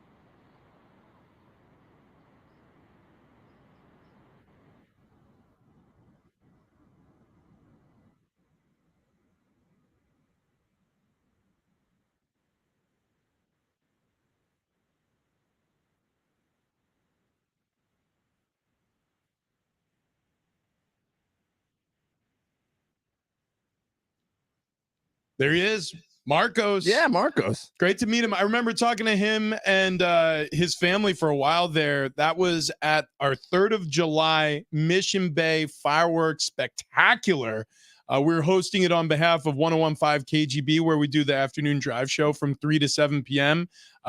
Many of our listeners over there send in talkbacks to earn entry into that, which, by the way, if you're unfamiliar with the talkback mic, TD was just talking about it. On the free iHeartRadio app, you click the little microphone button. That's the talkback mic. We're going to attach prizes and awards and opportunities for you on San Diego Sports 760. So if you have not yet downloaded the free iHeartRadio app, you should do so. And if you ever want to get in touch with the show, you don't feel like picking up a phone and texting or calling, you could always leave us a quick message on the talkback mic. That's exactly how Marcos just got in touch with us. Anyways, Marcos, thanks for listening to the show. And it was really fun to meet you out there at Mission Bay Beach Club. Yeah, thanks for coming out. It's always a pleasure, man, when we get to go out and shake hands and meet some of you guys, because you're the reason we're here, and we appreciate you more than you ever know. TD and Fletch, you're great. Rich, you're the best. Where do we stack that? No, it's competition. It's all competition. So anyway, we don't need to. He singled out Rich. Well, yeah, you set it up. You're like, yeah, no, he said really great things about Rich, but you kind of made me feel like, as I was listening to that, you were playing the wrong talkback. No, that was the right one. He said very nice things. Well, I only read it first, and it left off the awesome part about you and me, which I do appreciate that, Marcos. Well, listen, if you guys would have spent more time talking to, I don't know, Marcos instead of just yourselves, selfish. You got to share yourself with the people. I share myself. As much as Zach Wilson. Well, see, that's nobody can share themselves quite as much as Zach Wilson. Every single offseason, by the way, digits, yo. You can't escape it. There is another bizarre kind of semi-sexual story about Zach Wilson. This is fully sexual about Zach Wilson. So apparently Dax Milne and Zach Wilson were not only college teammates at BYU, they were roommates. Dax Milne is now engaged to Zach Wilson's former BYU girlfriend. This was all posted to Instagram. Now, Dax Milne, for anybody who's unfamiliar, is a wide receiver with the Washington Commanders. Zach Wilson is a starting quarterback for the Denver Broncos. For the Denver Broncos, you know, TD's favorite team.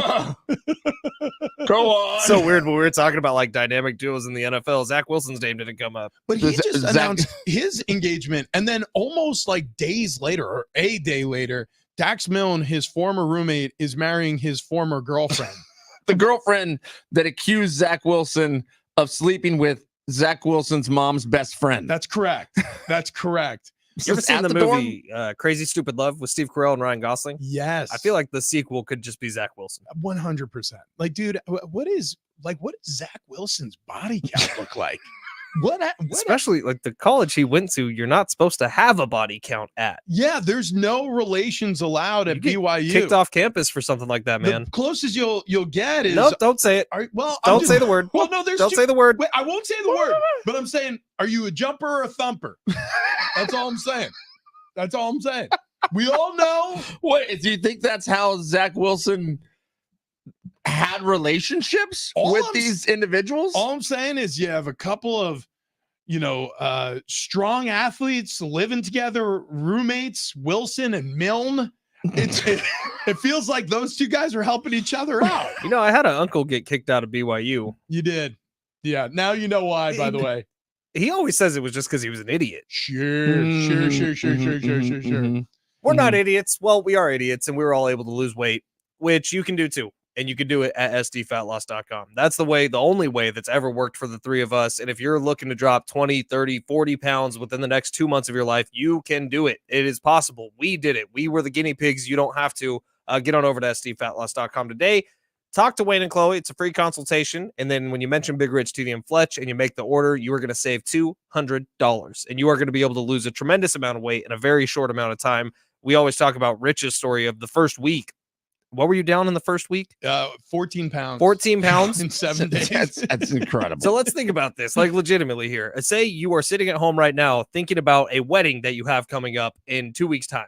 Yeah. Mhm. Yeah. You can drop 14 to 20 pounds in 2 weeks' time with Dude, I SDFatLoss.com. was shocked to the point, and I've told this before, Fletch, and you've lost more weight than all of us. So, I mean, if anybody is testament to this program, it's you. But yeah, I was so shocked that I actually called up Chloe and I asked her, Wayne and Chloe, our weight loss team, I called up Chloe. I say, is it okay that? And she was like, well, you kind of had a long way to go. So, when you start at the tippy top of that mountain, What's you're gonna lose a crazy lot of though, weight. I felt like I was trailing behind because you had lost 14 pounds in a week. I still lost like 10. And you The caught fir- up quick. but all I'm saying is 10 pounds in a week. It's a lot. It's incredible. So if you're like us and you are at the tippy top of the mountain in terms of weight, aka big fat fatty, not that I'm calling you that, but if you feel that way about But yourself, you are. get on over to SDFatLoss.com today. Free consultation, save $200 when you sign up with Big Rich, TD, and Fletch, and start losing weight tomorrow. And you do it the natural way. That's the best part. We did not take any injections, as far as I know. Did you guys take an injection? No injections. No No injections. injections. Zero No injections. prepackaged meals, right? No, No weird nope. side effects. Nope.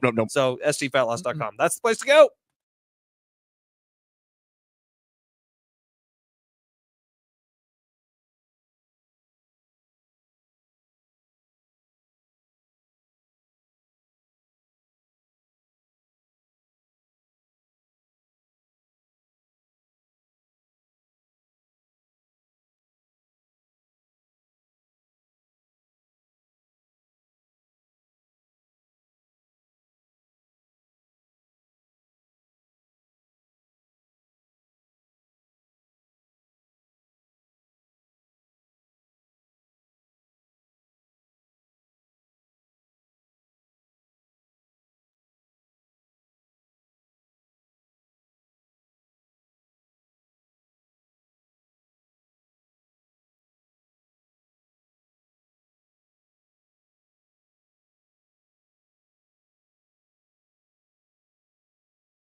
Hour number 3, welcome in. This update presented by Toyota Carlsbad, relaxed and friendly since 1972. You can get yourself a Tacoma there. Padres open up a 2-game home series with the AL West leading Mariners today. Adam Major on the mound for the Pods in game 1. First pitch, 6:40. Sticking with baseball, the home run derby about a week away. So far, Marcelo Zuna, Bobby Witt Jr., Pete Alonso, Gunnar Henderson, and Alec Bohm have been committed to the competition.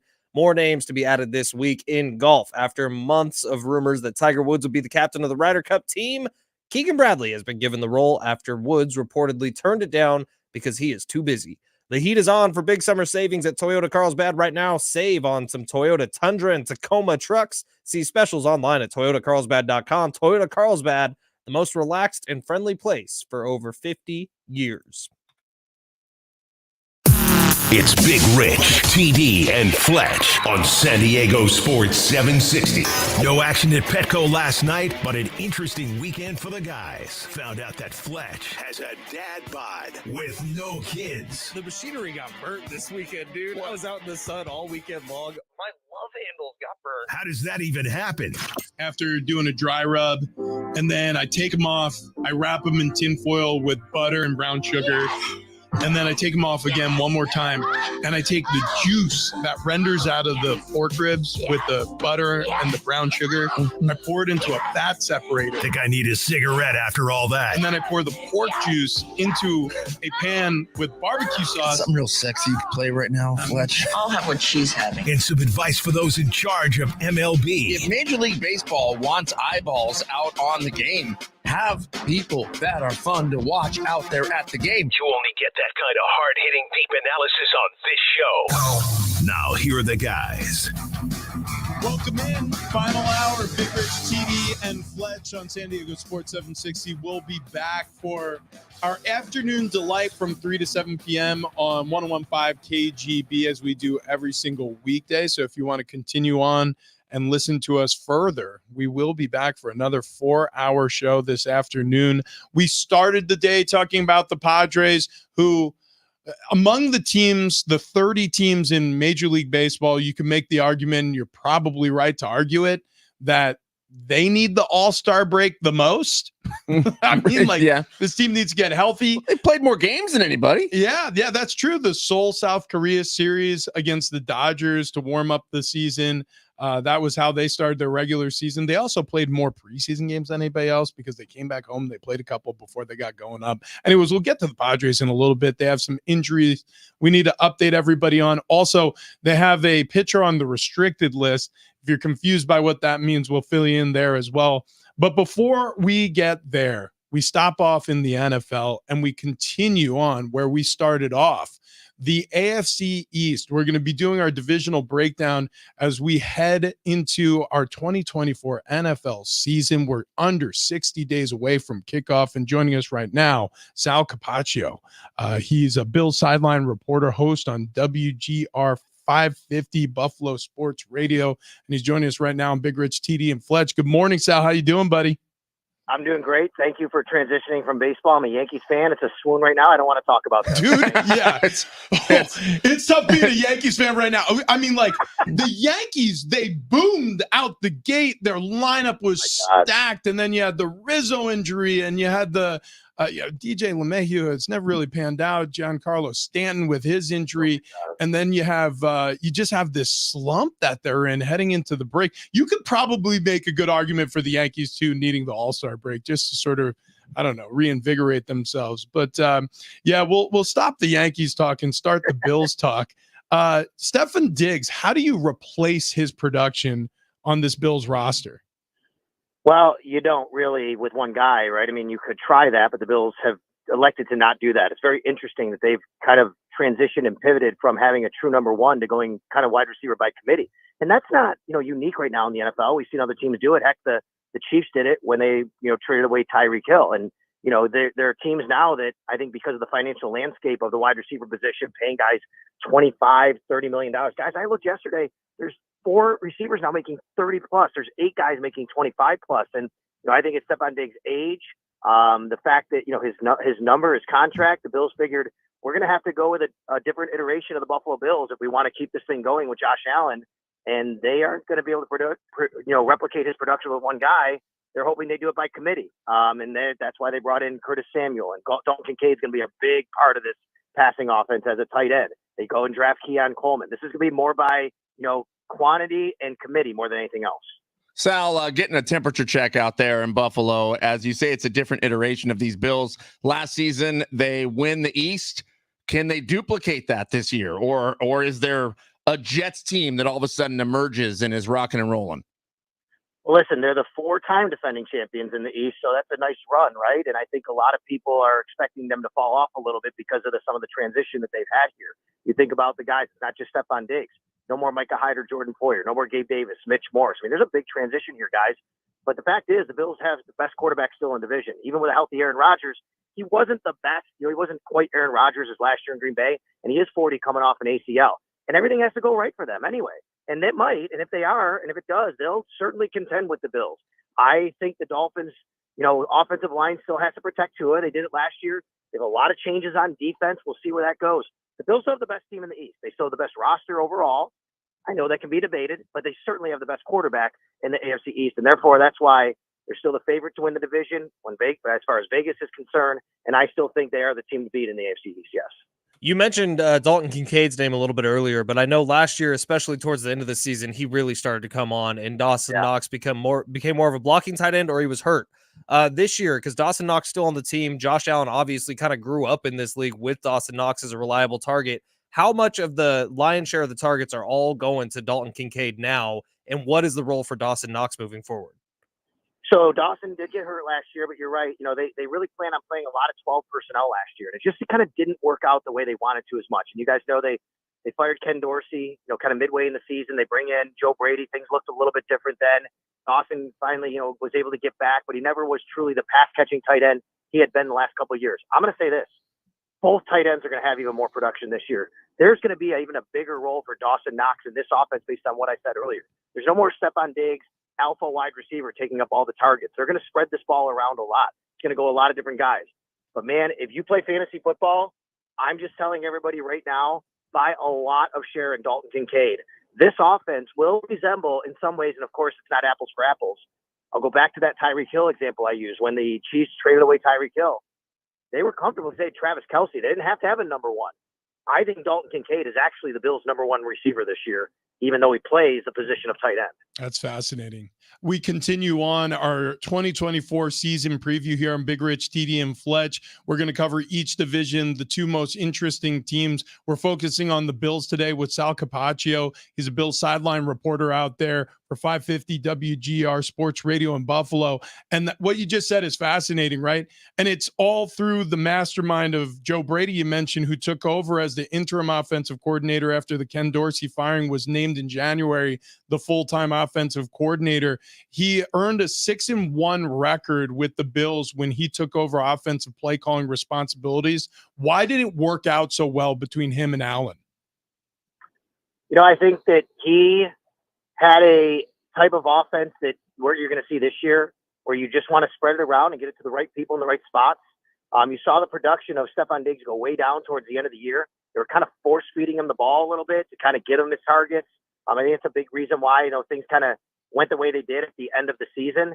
But his offense is based on getting the ball to playmakers, getting the ball to everybody, not having, you know what he wants to do, guys, and he did this really a lot as the year went on last year, is he wants to make sure that a defensive coordinator can't go into his group on Tuesday or Wednesday and say, this is what the Buffalo Bills are going to do, this is how we're going to line up, this is how we're going to defend them. You're going to have to say, you know what, they could be anywhere at any point. We don't know where James Cook's going to line up. We don't know. Curtis Samuel's a former running back. Curtis Samuel had his best year in the NFL with Joe Brady as his offensive coordinator going back to Carolina. They're going to use him in a lot of different ways.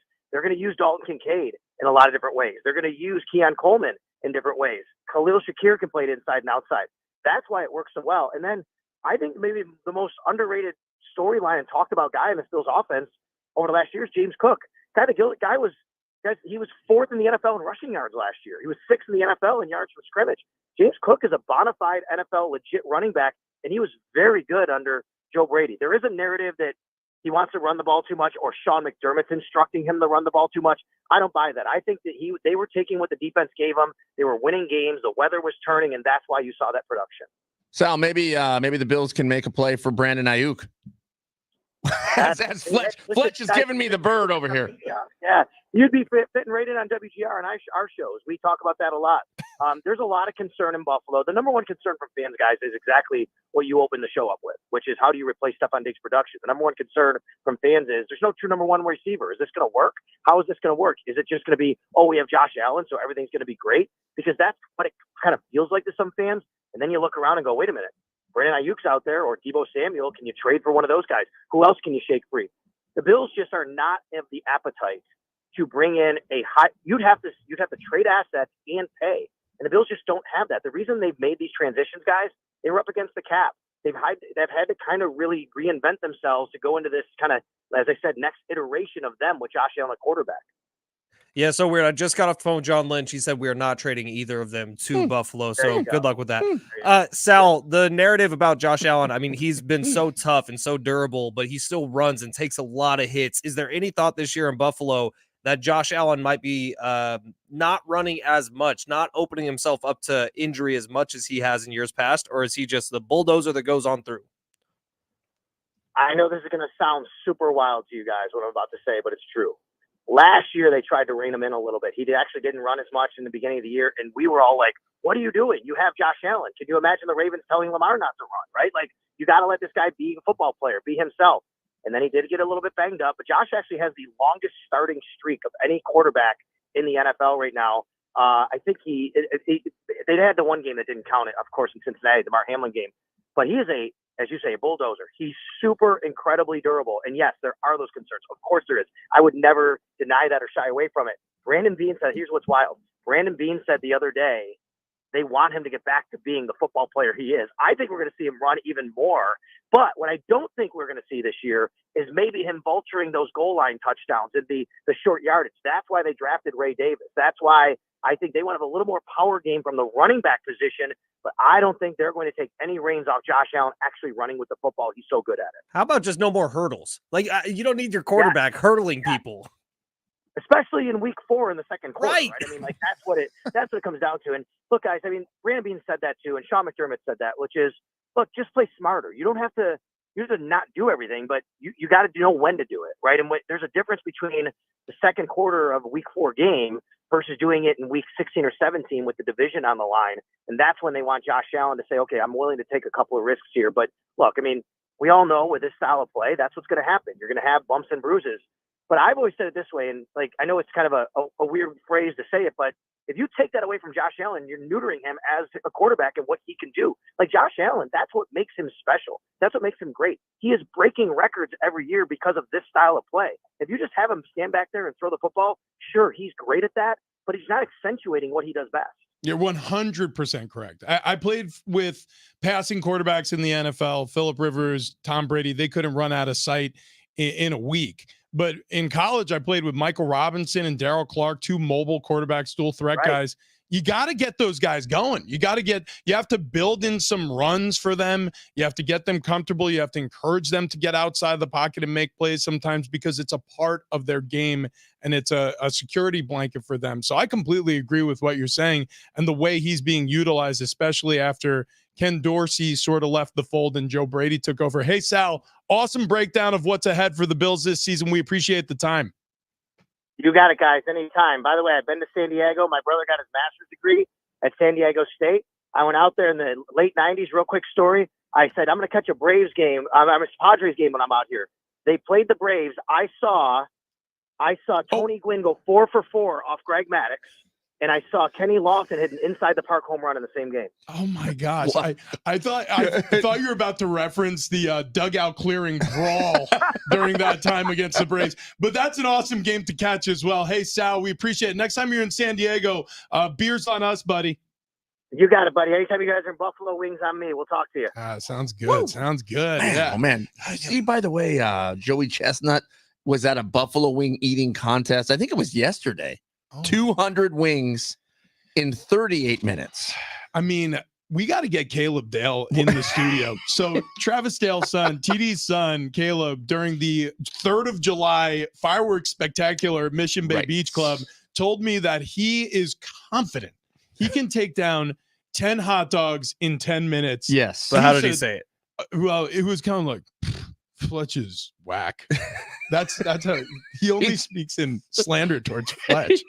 Yeah, there's a weird competition there. So probably the 2nd or maybe 1st of July, as the hot dog eating contest was being talked about, my son Caleb just randomly walked up and he said, I think I can start training for that hot dog eating contest. And I said, what are you talking about? He's like, I think I could probably do 30. And Does I he said, weigh 150 pounds soaking wet? no. He's a little guy. He's a little guy. I don't know where he would put even 10 hot dogs. So I said to him, I'm like, listen, but there's no chance you're getting anywhere near 50 hot dogs in 10 minutes. I was like, what I'll do is I will give you $100 if you want to come in studio and successfully eat 10 hot dogs in 10 minutes. I will give you $100 bill. And then TD goes, you know what? As a matter of fact, I'll give you $100 as well.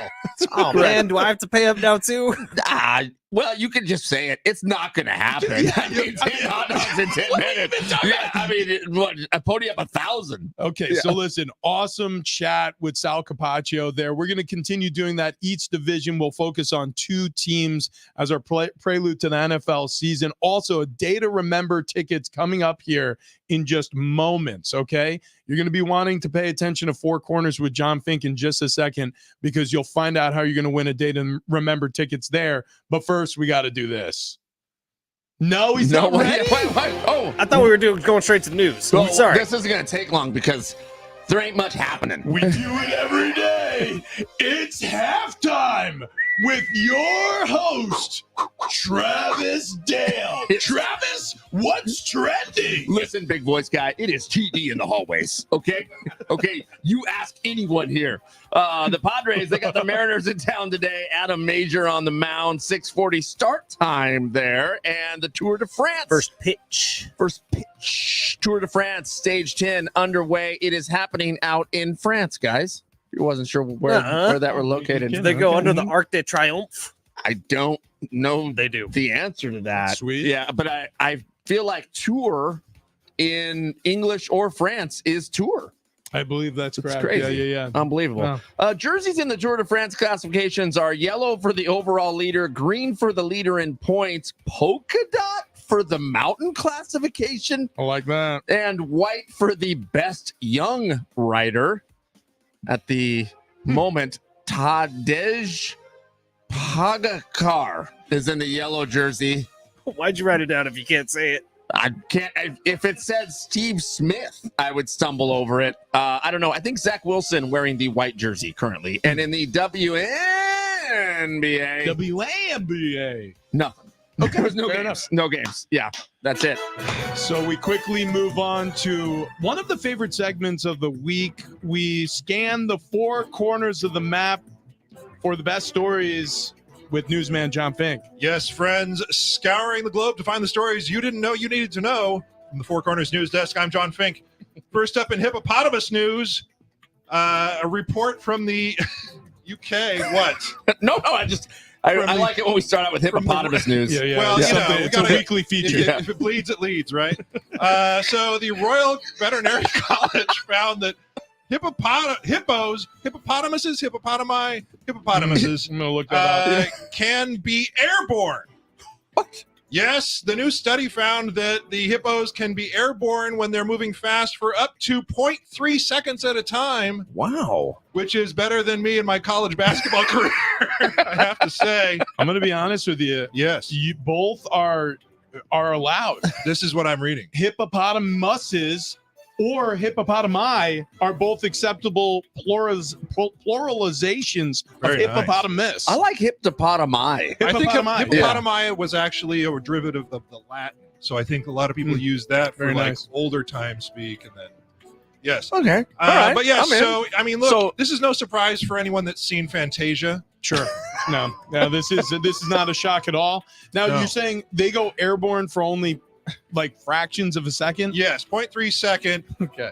No of their little claws or feet are touching the ground as they're running fast. I'm gonna be honest with you. All this Yeah. hippopotamus and timing talk kind of reminds me of date night. Yeah, well, I'm also measured in fractions of seconds. Do you also get airborne on date night? Well, I've been known. For 0.3 seconds. Yeah, that's about right. Yeah, that's correct. Well, we're going to move to Phoenix, Arizona next, where police have pulled over a car driving the wrong way, only to discover it was a driverless vehicle, Oh, Jesus. causing the police officer to, instead of talking to the quote-unquote driver, call technical support. What? Dude. Did that really happen? That They had to really call tech happened. support? Yes, they had to. The actual They had to. they said, hi, connecting to rider support. Your car here drove into oncoming lanes of traffic, the officer said.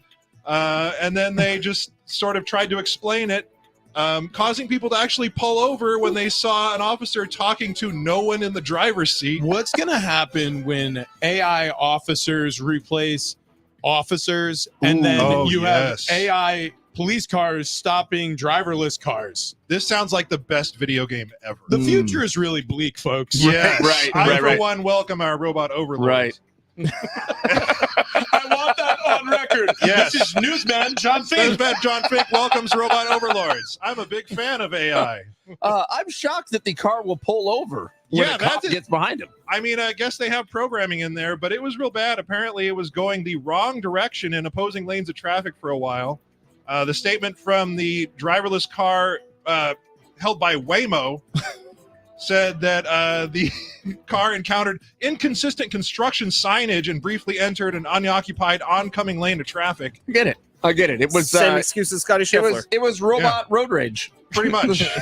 I mean, they said it was only doing that for about 30 seconds, which is super okay because cars only go like 4 to 5 miles an hour. So Yeah, perfect. 30 seconds Perfect. is completely safe. Where did this happen? Phoenix, Arizona. Okay, yeah, I was just looking up. So Waymo is a self-driving car autonomous vehicle company, and they have cars in San Francisco Yes. and Phoenix, Arizona. I guess they need Waymo engineering. Wow. Thank you. No Wow. way. No way. Wow. No way. Damn it. God, I was thinking the same thing. It's okay. It's all You right. can We're going join to make him. it. How would you make Rich run on that? And coincidentally Jeez. enough, in Tour de France news, Oh, hey. how about that, Yeah, look huh? at this. Hashtag sports. I meant to do that. The French cyclist Julien Bernard is offering an apology after he was fined, I say, for stopping to kiss his wife on Friday in the middle of the Tour de France. Apparently, the stage 7 of this year's race went right through his hometown, and he was flocked by family and friends along the race. Wait. Wow, that was really Yeah, fast. he's fast. I'm He's impressed. fast. You can't stop and kiss your wife, Well, But- apparently, but you can get flocked in the Yes. middle of it. Apparently, everybody go get flocked. So wow, yes. He What did the stop briefly to fuck kiss is his going on, Fletch? I don't know. John Fink was right before the punchline, and Travis Dale had to interrupt with a flocked joke. All right. It's well, okay. I'm not mad at it. Take it from the top. All right. Here we So go. there was a man, Julien Bernard, Tour de France cyclist, who got fined for stopping to kiss his wife in the middle of the race. Wife was holding their child in their arms. And he said, "Oh, I'm so sorry. I engaged in what the UCI is calling, which is the governing body, unseemly or inappropriate behavior during the race and damage to the image of the sport, because that never happens in France." And also, in the post on X, Danish cyclist Magnus Kort replied saying, "What a joke. I guess I was lucky when they missed me a couple days ago doing the same thing." And Lance Armstrong, of course, had to weigh in saying, "Oh, no. Oh, no. So, Danish.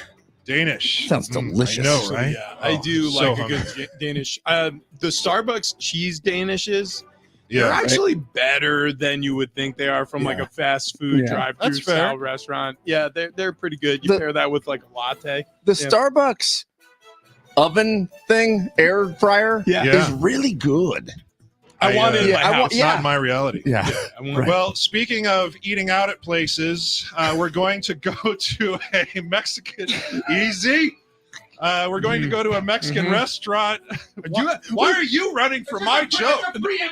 Yeah, Okay. yeah. Anyway, I think we're gonna I think TD just committed the first ever thought crime. yeah, that was This feels like Minority Report. Weird mind crime. There was a pool ball that came down on a slot. I don't know what happens. These ladies floating in water. It was really weird. No, we're going to go to Waycross, Georgia, where outrage is growing in a Mexican restaurant there called Rodeo. A viral video is making the rounds here where, I don't know how to say this. Go ahead. There was a group of people having some margaritas, enjoying themselves. The woman decided to, shall we say, create a new way to drink a margarita. So the two gentlemen, also having many drinks, grabbed a funnel. I'll tell you right now, that will lower your core temperature really fast. This is true. And if you're worried about pink eye, I don't know. It's not the best move. Well, I'm going to say if you use the funnel to drink the margarita, Yes. don't then use it as a periscope afterwards. Or Right, or exactly. I mean, well, the thing was they were getting so drunk that initially they used the funnel and then just ditched the funnel and apparently just poured it right in the old, And so my big question was, did they salt the rim? Yes, Oh sir. my God. Tell you right now, that lime will sting. That's what I was thinking the whole time. Although Fletch just hung up.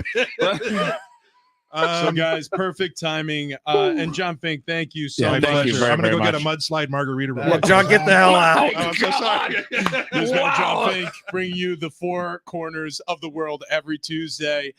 Now we transition, after many high fives given, to a team that we've given a lot of high fives to because of the success story that the three of us are. Wayne and Chloe, our weight loss team with SDFatLoss.com. If you haven't yet heard us talking about this, where have you been? We've been paired up with them for closing in on a year now.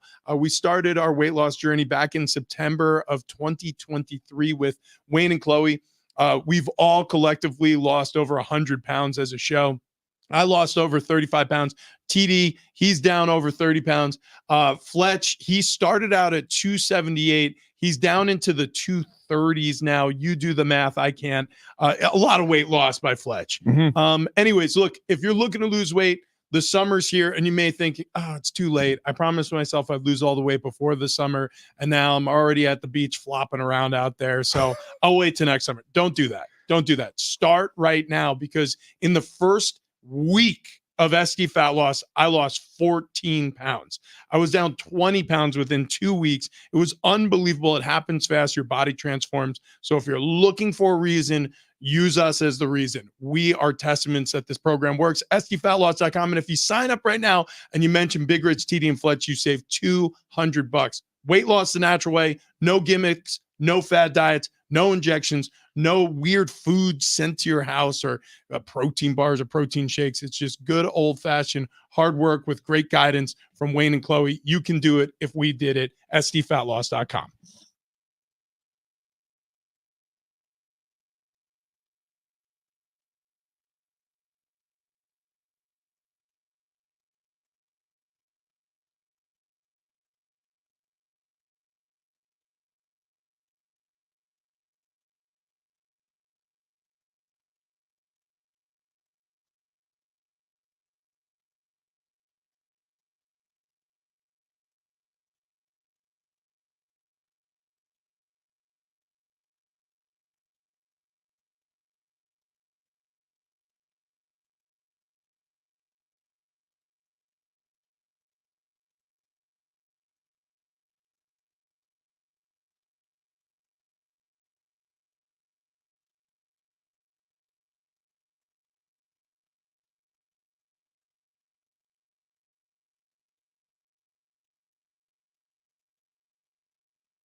Our iHeartRadio Music Festival is back September 20th and 21st at the T-Mobile Arena in Las Vegas. 2 nights, 1 stage, and just added to the lineup, Dua Lipa and Halsey. Now is your chance to buy tickets. AXS.com. Get your tickets now before they sell out, which they will.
This update is presented by Beta Fulkerson Law Group. Padres open up a 2-game home series with the AL West leading Mariners today. Adam Mazur going to be on the mound for the Pods in Game 1. First pitch, 6:40 in golf after months of rumors that Tiger Woods would be the captain of the Ryder Cup team for Team US. Keegan Bradley has been given the role after Woods reportedly turned it down. Attorney Dan Fulkerson and the Beta Fulkerson Law Group have been voted San Diego's favorite personal injury law firm. You know anyone involved in a car or motorcycle accident, have them call Beta Fulkerson Law Group today, 619-333-5555.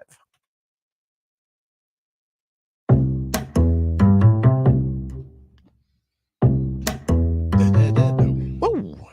All right. Listen, we have not given away those tickets. Oh, shoot. To see a day to remember at Gallagher Square, July 19th. Deets and seats at Ticketmaster.com. But if you want to win them, don't go anywhere. You want to be listening this segment. Yeah, you're down right. You're doing right. We went a little long with newsman John Fink. Right. And for good reason. Very entertaining conversation on our four corners on today's Tuesday. What you when you were looking for the royalty-free music to bring us back, did you type in upright bass? I think I just typed in a jazzy little diddle. This sounds like it should be in the movie Stand By Me. Yeah, seriously. Yeah. Right. Something fun and light, though. This is before they found the body. Yeah. Right. This is like early on where they're just kids playing ball. Yeah, that's right. Hanging out with their friends. That's right. So check it out. All-Star break coming up in about a week. You have 5 Padres named to the All-Star game, which is great. You know, you have Profar, you have Arise, you have Fernando Tatis Jr. probably not playing in the game, obviously injured. You have Suarez and Jackson Merrill. That's going to be really exciting for all of us. But what's really interesting and what we should really focus on is the next 5 games. Padres absolutely need to get some wins. They need to have a little momentum. We're heading really quickly toward the trade deadline here as well. So there's a couple of things the Padres need to get accomplished before the All-Star break. A couple of things they need to get accomplished in the month of July overall. But the All-Star game and the All-Star break, it's interesting, right? Because in long sports, it makes sense, or I should say long season sports, like baseball with 162 games, like the NBA with 82 games they play on their schedule. It does sort of feel like a week off for all of the teams makes sense.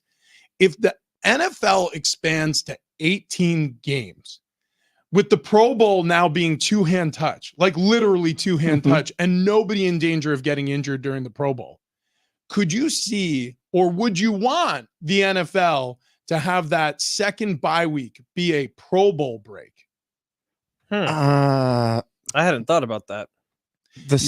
You play 9 But games. would everyone have to have the same bye week for the second one? Well, yeah, because it would be a break in the middle of the season. It would be 9 games, Pro Bowl break, and then 9 more games. So someone gets screwed there. Oh, well, yeah. Right. It's gonna whatever team is has their bye week at like week 12, right? And then say there's another bye week right after for the All-Star break. Like somebody gets screwed, whereas a team who like had their first bye week and I think they start taking them in week 4. Like whoever had that bye week is gonna have to wait all the way till the end. No. I'm out. No, I'm out. Bad You know idea. why? I don't want the season to take a break. I don't either. Let's just keep rolling. I think everybody needs to have 2 bye weeks if it goes to the 18 game schedule, but you can do that by still spreading them out the way you do now. I'm just curious, right? Because now, don't get me wrong, I do think 2 bye weeks is a must if you're going to expand this season any further. And I also like the idea of the NFL season ending a little bit later in February.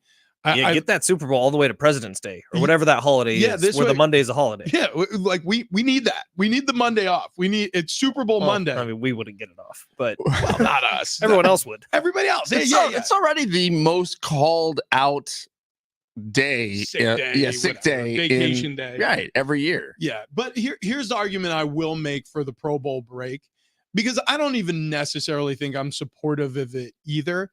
It would add gamesmanship to the NFL that wasn't previously there. So the All-Star break in the NBA, in Major League Baseball, it almost barely matters because of the abundance of games they play. It used to be kind of one of those things where in baseball they said by the All-Star break, whoever was leading the division or really it was by the 4th of July, whoever is leading their division is going to win their division. That was the old saying. Nowadays, I think it's a little bit different, just the way the sport is structured, and they obviously expanded the number of games that are played to 162. But in terms of football, can you imagine? So the Chiefs, they're on a heater to start the season, right? They're 8-1. They have a later bye week. It's like a week 10 bye, but you have the Pro Bowl break. So all of a sudden, Travis Kelce and Patrick Mahomes and, Chris Jones, they all appear during Pro Bowl break or the Pro Bowl, and everybody has a week off. And then all of a sudden they have another week off. So it kills all that momentum, right? So they're an 8-win football team going into this now extended break. They have 2 weeks off, and then they start up where maybe the rest of the AFC West has a couple of games. Like, I don't know. There's something unique about that. There's something a little challenging about maybe potentially coming off back-to-back buys in the middle of the season. Is it weird that I would be more for a bye week, universal bye week, right? Yeah. So like that same theory, but not have the Pro Bowl that week. Okay, so you're just out on the Pro Bowl. No, I just don't need the Pro Bowl at all. But if it should be where it is, because they also do other stuff that week, right? It's like they do some of the awards that week during the Pro Bowl. They do a few different things as you get ready for the Super Bowl. It's like the NFL promotion week. But if you had the universal bye week, which I don't think is a terrible idea, so if you expand to 18 games and then everybody has the staggered bye weeks that are normal, and then maybe in like week 14 you just take a pause. So it jumps from week 13 to 14, but there's a week in the middle there where everybody is off. Like, how cool would it be with like the expanded college football playoff? Like, you have a mandatory midseason bye week, whether the Pro Bowl's there or not. You have a situation where all of a sudden everybody can turn their attention comfortably to college football and not feel like they're missing out on the NFL. Or even have that be rivalry week or division championships. Like that would be sick. Conference championships. What if it was just a week-long survivor trip and you took all the Pro Bowlers and you put them on an island somewhere and you just did survivor tasks and competitions for a week, and then there's a winner at the end? They get a cash prize. I don't hate it. Or like, I do. I hate it. No, why would you? I actually hate it. No, more than just a regular Pro Bowl. Or like maybe expand Yeah, like actually. some of the players go on an island. Some of them all live together in a house, Ooh. and they are trying to win the affections of some of the single Oh, that's NFL yeah, players. yeah, Like, yeah. you just do different reality shows Yeah. with different clusters of Pro Bowlers. Yeah, I hate it. NFLOVE Island. I hate it even more. NF Love Island. Wow. National Love Island? Football Love Island. Love Island has a new episode every day except Wednesdays. Wait, what? What? Yeah, Love Island is going on right now. Wait, I know 'cause Love- my wife is obsessed. What is Love Island even on? It's a Peacock only. They have a new That is episode Shocker. every single day. I'll tell you what. The Pro Bowl break. I don't know if I hate it. I don't know if I love it either. But like for example, the NFL experiments with different things. If they do expand to 18 games, the same way all of a sudden they're playing 17 games and it just feels like it works. The kickoff rules, like they just overnight, it felt like the competition committee decided like we need to completely change how we do kickoffs, and it's really going to be interesting this season if those rules exist after 2024. The first Madden 25 trailer had Justin Fields returning a kickoff in it. Oh my gosh! Does it Of really? course it did. That's amazing. That is amazing. I doubt if he's going to be doing that because again, if I'm Justin Fields' agent, he ain't returning kicks. No. I'm Just telling getting him, blasted out there. I'm telling him right now, hey buddy, like listen, the only time the ball touches your hand is when it comes past you behind a sweaty, gigantic 330-pound center. Like that's the only time it touches your hand. You're not catching kicks, you idiot. You know what I'm pumped for? It'd be funny though. Well, we're all pumped for football. You can tell, like today's show, it's been like, 58 days till football. We can start getting serious about it. We should start breaking it down. Football and prize picks go together like peanut butter and jelly. Really, prize picks in all sports do. It makes sports more fun, actually. Like I can get into sports that I usually wouldn't be that into because of prize picks. But prize picks and football is a match made in heaven, and it'll put you into sports heaven, especially if you download the app today, use promo code DOGS, and get that first deposit match up to $100. Yeah. Promo code DOGS. That's DOGS. You're going to have that first deposit doubled up to $100. So that means if you put in 25, it turns into 50. Put in 50, it turns into 100. If you're like me and you put in 100, you're playing with $200. That's free money to play some lineups. And by the way, not a huge soccer watcher, but I can tell you right now, after talking to a couple of soccer experts recently, people were really interested in the Euros. I placed a couple of soccer lineups. Do you know that today, Richie, if you were to enter a $10 plus lineup with 2 or more soccer squares, you get a free lineup? Mbappe, here I come. If you know who I'm talking about, he is the French attacker. Yeah, he's got a little demon attached to him. Ooh. On 3.5 shots. Are you taking more than or less than 3.5 shots from Mbappe? More. Yeah, you're damn right. I'm More sure too. Mbappe was not part of Hansen in any way. Yeah, this is what this is every What- single time. I you know what? You Mbappe. are Download the Prize Picks app today. Mbappe. Use the promo code DOGS. Mbappe. $100 deposit match. yeah. Get your way into sports heaven. Prize Picks. Fast picks. Pick more. Pick less. It's that easy.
Look, we're not ashamed of it. We will pay you to listen. And all you have to do is listen for a keyword and then take the keyword over to sportssd.com and enter it there for your chance at $1,000. Your next shot coming up, 9 o'clock.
Big Rich, TD, and Fletch. We're in our final lap here. About to say goodbye. We have bottom of the barrel coming up. Also, a day to remember tickets. In about 3 minutes, we're going to tell you exactly when to call for those. So we've been teasing them all this hour. Difficult to find a spot to give them away when we're having so much fun. So if you've been hanging in there with us to win those tickets, we appreciate it. We apologize for not giving them away sooner. But yeah, we will be giving those away in just mere minutes. So hang in there a little bit longer for us. For bottom of the barrel, we've got several stories we can choose from. I'm so glad with your selection. Go for it. Well, okay. Kevin Bacon. Yeah. 66 years old. Yeah. He's out on the beach. Yeah. You think he's J-Riff? I'll tell you right now. So he's sitting at thirst traps. Jonathan Rifkind, the producer of the Midday Show, has been on extended vacation out in the Hamptons in Long Island, and he's been sending us pictures of him topless poolside. Now, all of a sudden, we've got this picture of Kevin Bacon, who's in his 60s, emerging also topless, laying on a wet rock. That's right. Now, I wish we had a lady on the show that could just tell us, is this sexy?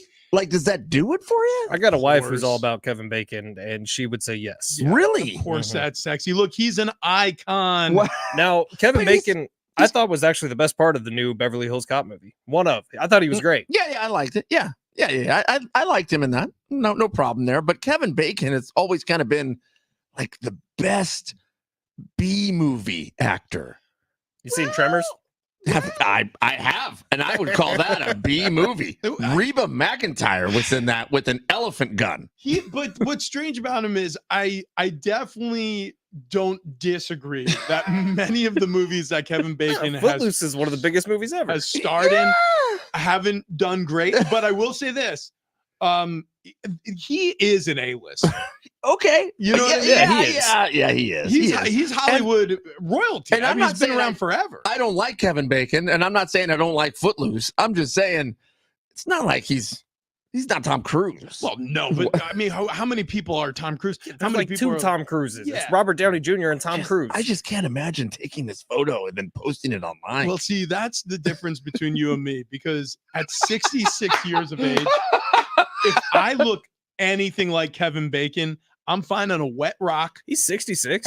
Are you taking all the Yeah. hair off your body at 66? I'm having it lasered off. I mean, If I look like that, I will be hairless. I'll be like one of those Sphinx cats from the neck down. I think about what 66 looks like. Kevin Bacon. Not like that. I'll tell you right Wait, now. hold on. You know who the body type reminds me of, because like similar like structured face also. Tom Brady. Yeah, that is that's Tom Brady's future right there. Yeah. He's gonna be. It's gonna be Brady and Bacon. Actually, Wait, can he do KB12? Buddy Cop show. buddy cop show. Buddy Cop. Brady and Bacon. All right. Bacon and Brady. If you Wow. want to win those A Day to Remember tickets, you're going to need to call in at exactly 8:57. That's 8:57. You call Fletchy over here in the program Fletchy? studio. I don't think I like that. Fletchy? What? Benny boy? I We didn't really say don't like that. It wasn't fleshy. Yeah. call our buddy here, Fleshy, at 877-767-4760. Be caller number 5, and you're going to win a pair of tickets to A Day to Remember. We'll have plenty of those tickets available. Fletch, who do we thank? Neither of you. What do we do? Fleshy? Besides Did everything. you see Elton John shoe shopping out in France or whatever? He had to pee. They said he couldn't use the bathroom. He peed in a bottle. It's right there in the store. If you're knighted, you do what you want. You, Yeah. you do it. He is Yeah, a shitter. Richie, by the way, knighted on the 999. It's true. Thank you to Sir Sal Capaccio. He covers the Bills out there in Buffalo. He was great today. If you missed that, it's up on the free iHeartRadio app. Also, Four Corners newsman John Fink brought the thunder from down under. Woo! Thank you to the roadies, the dogs, the hangers, the bangers, all of the texters, everybody who interacted with the show today. Thank you, Rich. Thank you, TD. Yeah, you want more of this nonsense? You can head on over to 101kgb.com at 3 o'clock. We will be locked in over there. Other than that, that's a Tuesday, boys. That's a Tuesday in the books. Coming up